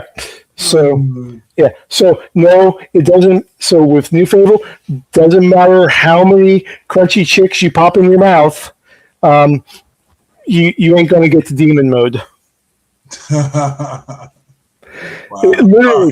Literally, it's crunchy chicks are they're little baby chicks that you pick up and pop them in your mouth to eat them. You get health and you get evil points. You get evil points. Well, eating small chickens, yeah. Well, then again, no, we do eat eggs. So. Never mind. No, the eggs alive. Well, you never know. We get out there in that dystopian nightmare. You never know what you're willing to do, right? That's actually a slight tangent. Yeah. I posted the question in Fallout. Facebook group, why do we never have cooking recipes for the most plentiful meat source around in the wasteland? Human flesh.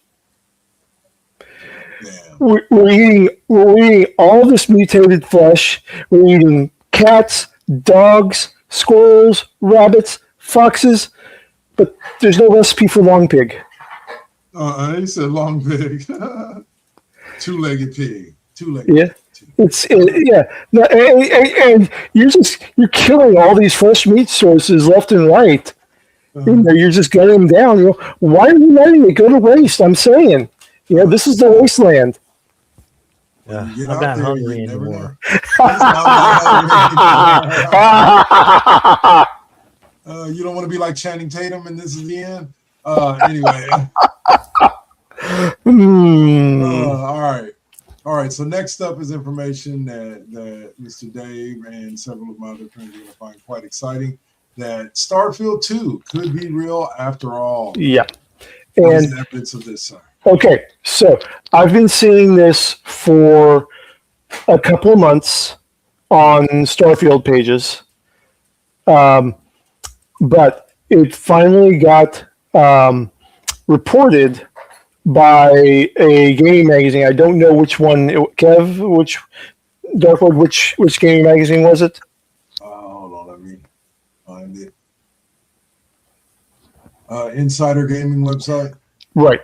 So for a couple months, it had been rumored that Bethesda held a closed-door demonstration of the next phase for Starfield. Really?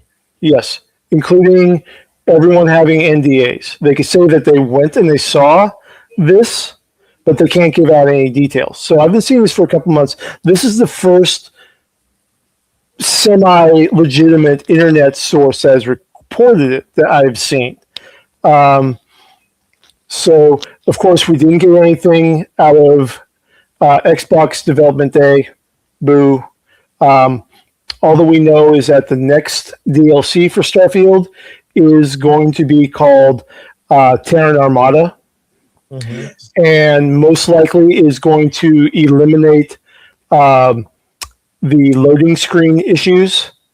It's going to be more, you're not going to be going to loading screens when you go into your ship. You get a loading screen while you go into your ship. You get another loading screen when you take off. You get another loading screen when you land. They're reducing the number of loading screens. It says, though no concrete details have been revealed about 2.0, some information has been shared in previous reports. Seems the game's spaceflight mechanics will step away from loading screens for more freeform and continuous traversal. And the creation system has also been enhanced for better spaceflight and future-proof for upcoming titles. Says additionally, 2.0 update will bring the long-awaited PS5 and Switch 2 ports, with developers optimizing the title for low-power devices like handhelds. Some sources have also shared that it won't be on par with Cyberpunk 2.0. However, readers should treat this info with caution as it has not been officially confirmed. Yeah. It's nothing is officially confirmed for anything yet. I've just been hearing rumors from the Starfield community of people who witnessed that. All we know that's verified is that the next DLC is called the Terran Armada. So we will see what happens. And Dark Lord mentioned Cyberpunk 2077. Slightly cool side issue on Facebook. Mr. Danny Trejo had a photo meet with one certain Keanu Reeves at Trejo's Tacos, and they got along really well in there. Why it's interesting is because the creator of Cyberpunk, Mr. Mike Pondsmith, stated years ago, even before the game was being developed, that one of the iconic characters in Cyberpunk, the Nomad, Santiago Alcedeo, who's the leader of a nomad family, He intended or retronymed in the 90s that Santiago was based off of Danny Trejo. Oh, really? Now, we all know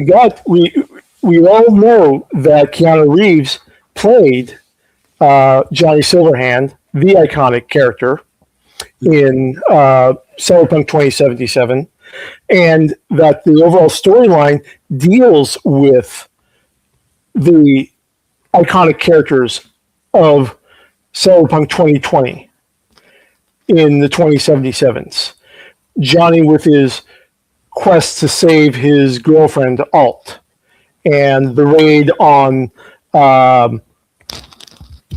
Arasaka Tower in Night City that led to the nuclear explosion. So, yeah. So that could be very interesting hookup in there. I would love to have Danny do that. I think it'd be absolutely perfect. I think it'll be utterly amazing. Danny Trejo is an amazing human being. Danny Trejo basically doing Mad Max. Literally Mad Max, the Road Warrior, where he's just leading this family, this caravan of migrants going around looking for work, doing what they can to survive. Thank you.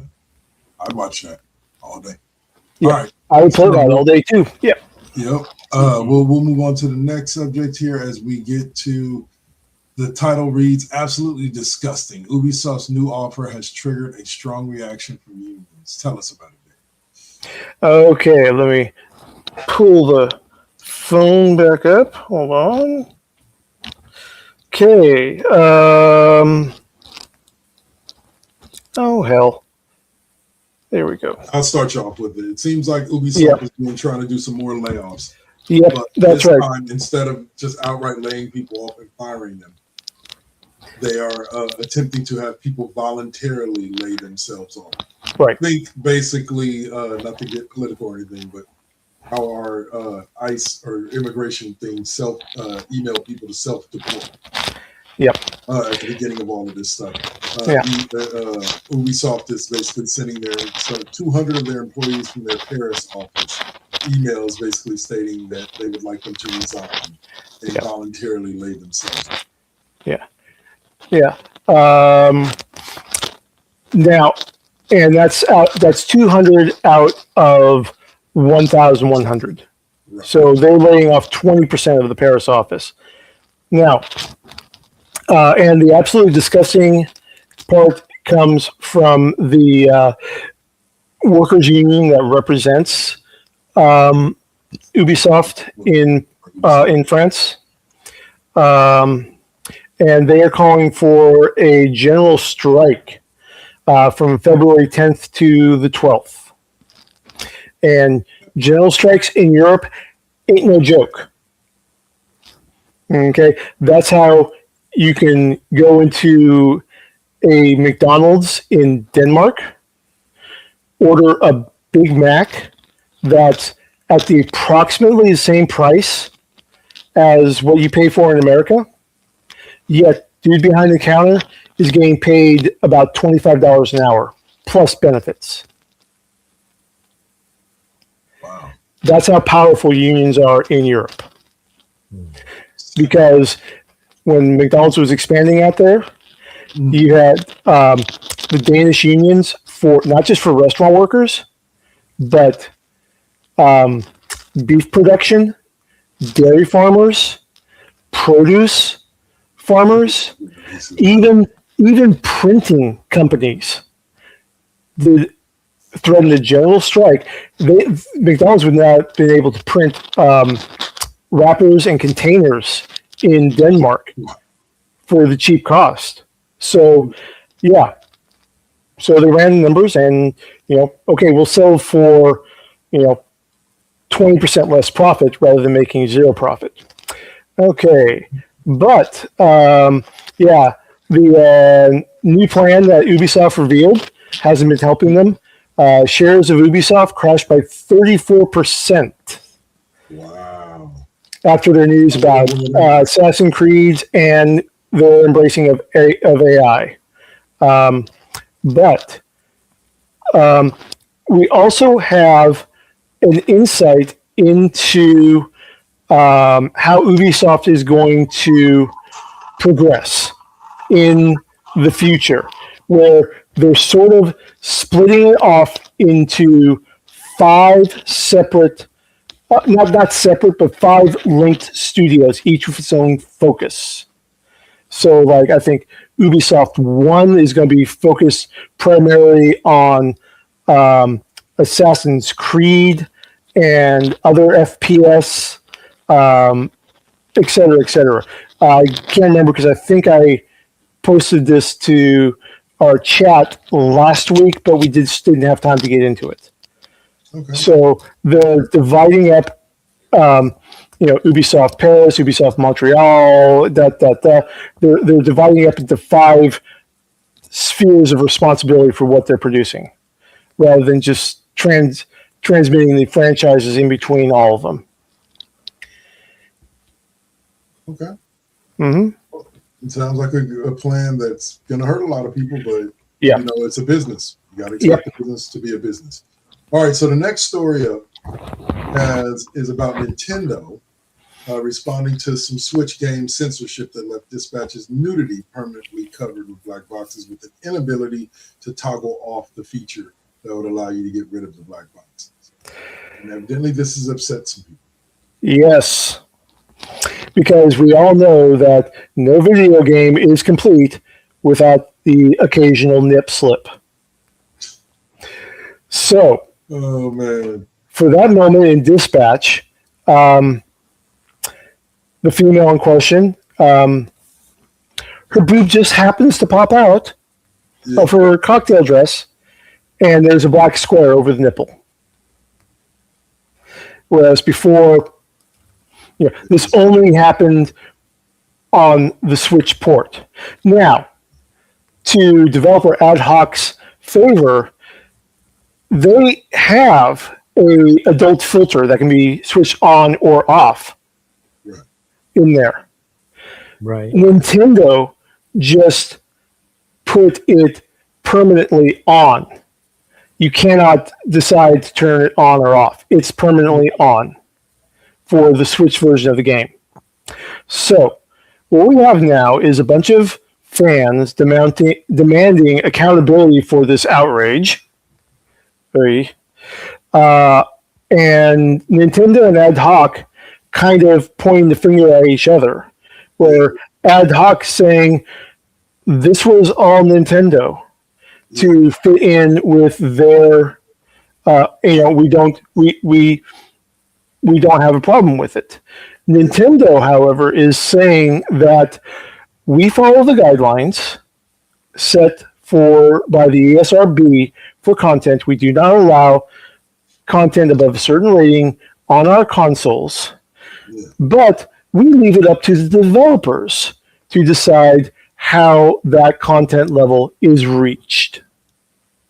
Okay. So Nintendo's going back and saying, wasn't us, this was Ad Hoc's choice for the way to go to get themselves on the Switch. So what is reality? And more importantly, who cares? To an extent. To an extent, who cares? Okay?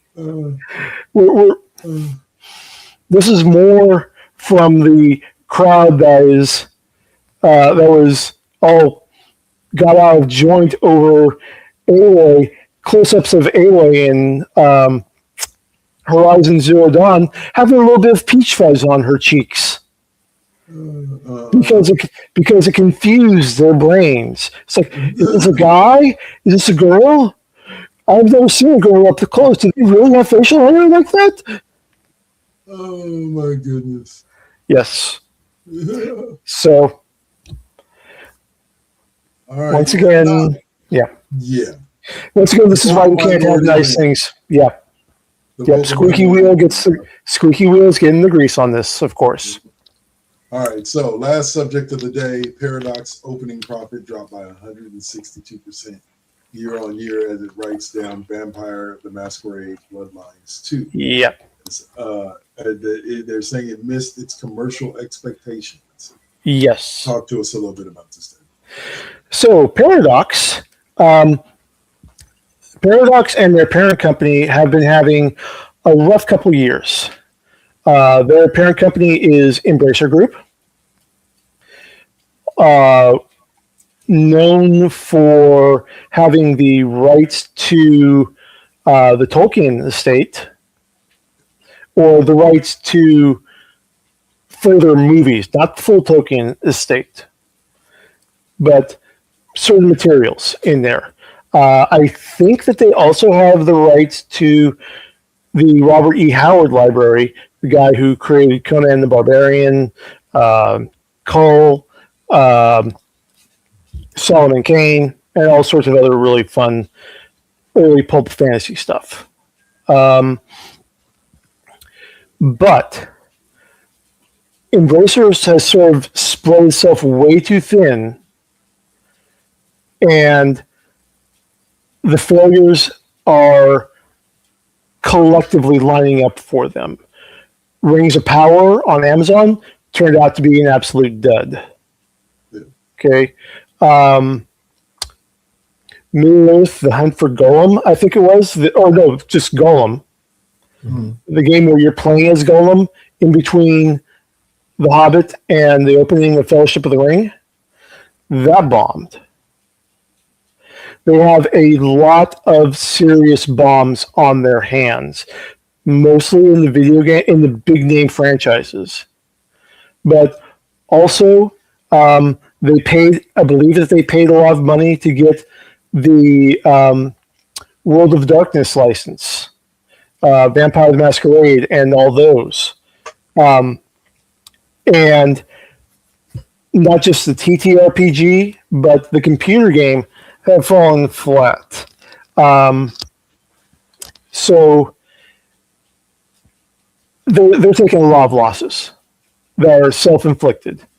If they had a more, if they hadn't been suddenly flush with cash and bought everything, they'd be in a much more stable position. But as it is, they are struggling badly.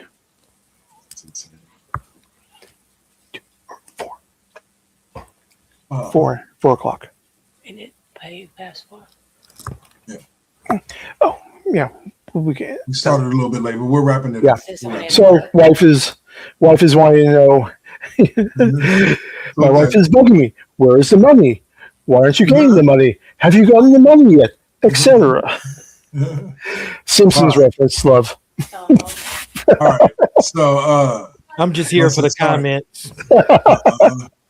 So the last thing I wanted to mention, kind of like this is not really excited. March 18th, we'll talk about it a little bit more as we get closer to it. But Invincible Season 4 should focus on the Viltrumite War, so it's going to be getting good. Be sure to check in for that. Yeah. And that'll take us into our final segment of the day.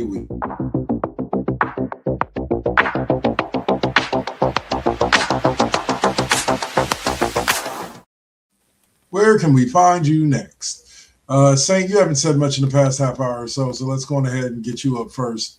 Where can we find you next, sir? I may be looking at a small brief stream, more of a test, because I'm going to be doing some other stuff, but I might slide through. But other than that, Tuesday, now host again. All right. Yeah. Scribe, where can we find you next, sir? I will be back on tonight on the night shift with Horizon Forbidden West. Trying to maintain that, 4 nights in a row. I'm getting my sleep schedule adjusted correctly. And if you tuned in the last couple of nights for Fallout 76, you may have noticed that I got the new DLC patch, the Mojave Deluxe patch, which lets me do an armor paint on my extremely awesome Hellcat armor that makes it look like the NCR power armor that Maximus has. Nice. With those forearm gauntlets that slice and dice Deathclaws so nicely. Okay. Right. Yep. And then me, myself, and I, you can catch me in about an hour and a half right here with the one and only O'Malley and Mr. Suave, as we're going to be talking Super Bowl and all the craziness going on in the NFL, as well as some trade news in the NBA and some potential trade news in the NBA before we close out with other sports as usual. So join us at 6, from 6 to about 7:15. If we get really going, we go to 7:15, 7:30 on The Classroom, brought to you by First GenXers Broadcast Network. All right, so that's it for us for today. Gentlemen, it's been a pleasure, as always. Yep. Let's have a great night. Saint, you raiding us out? Yep. All right, so we are good to go. Again, we love y'all. Stay sane. Stay right. Let's talk to you later. Peace.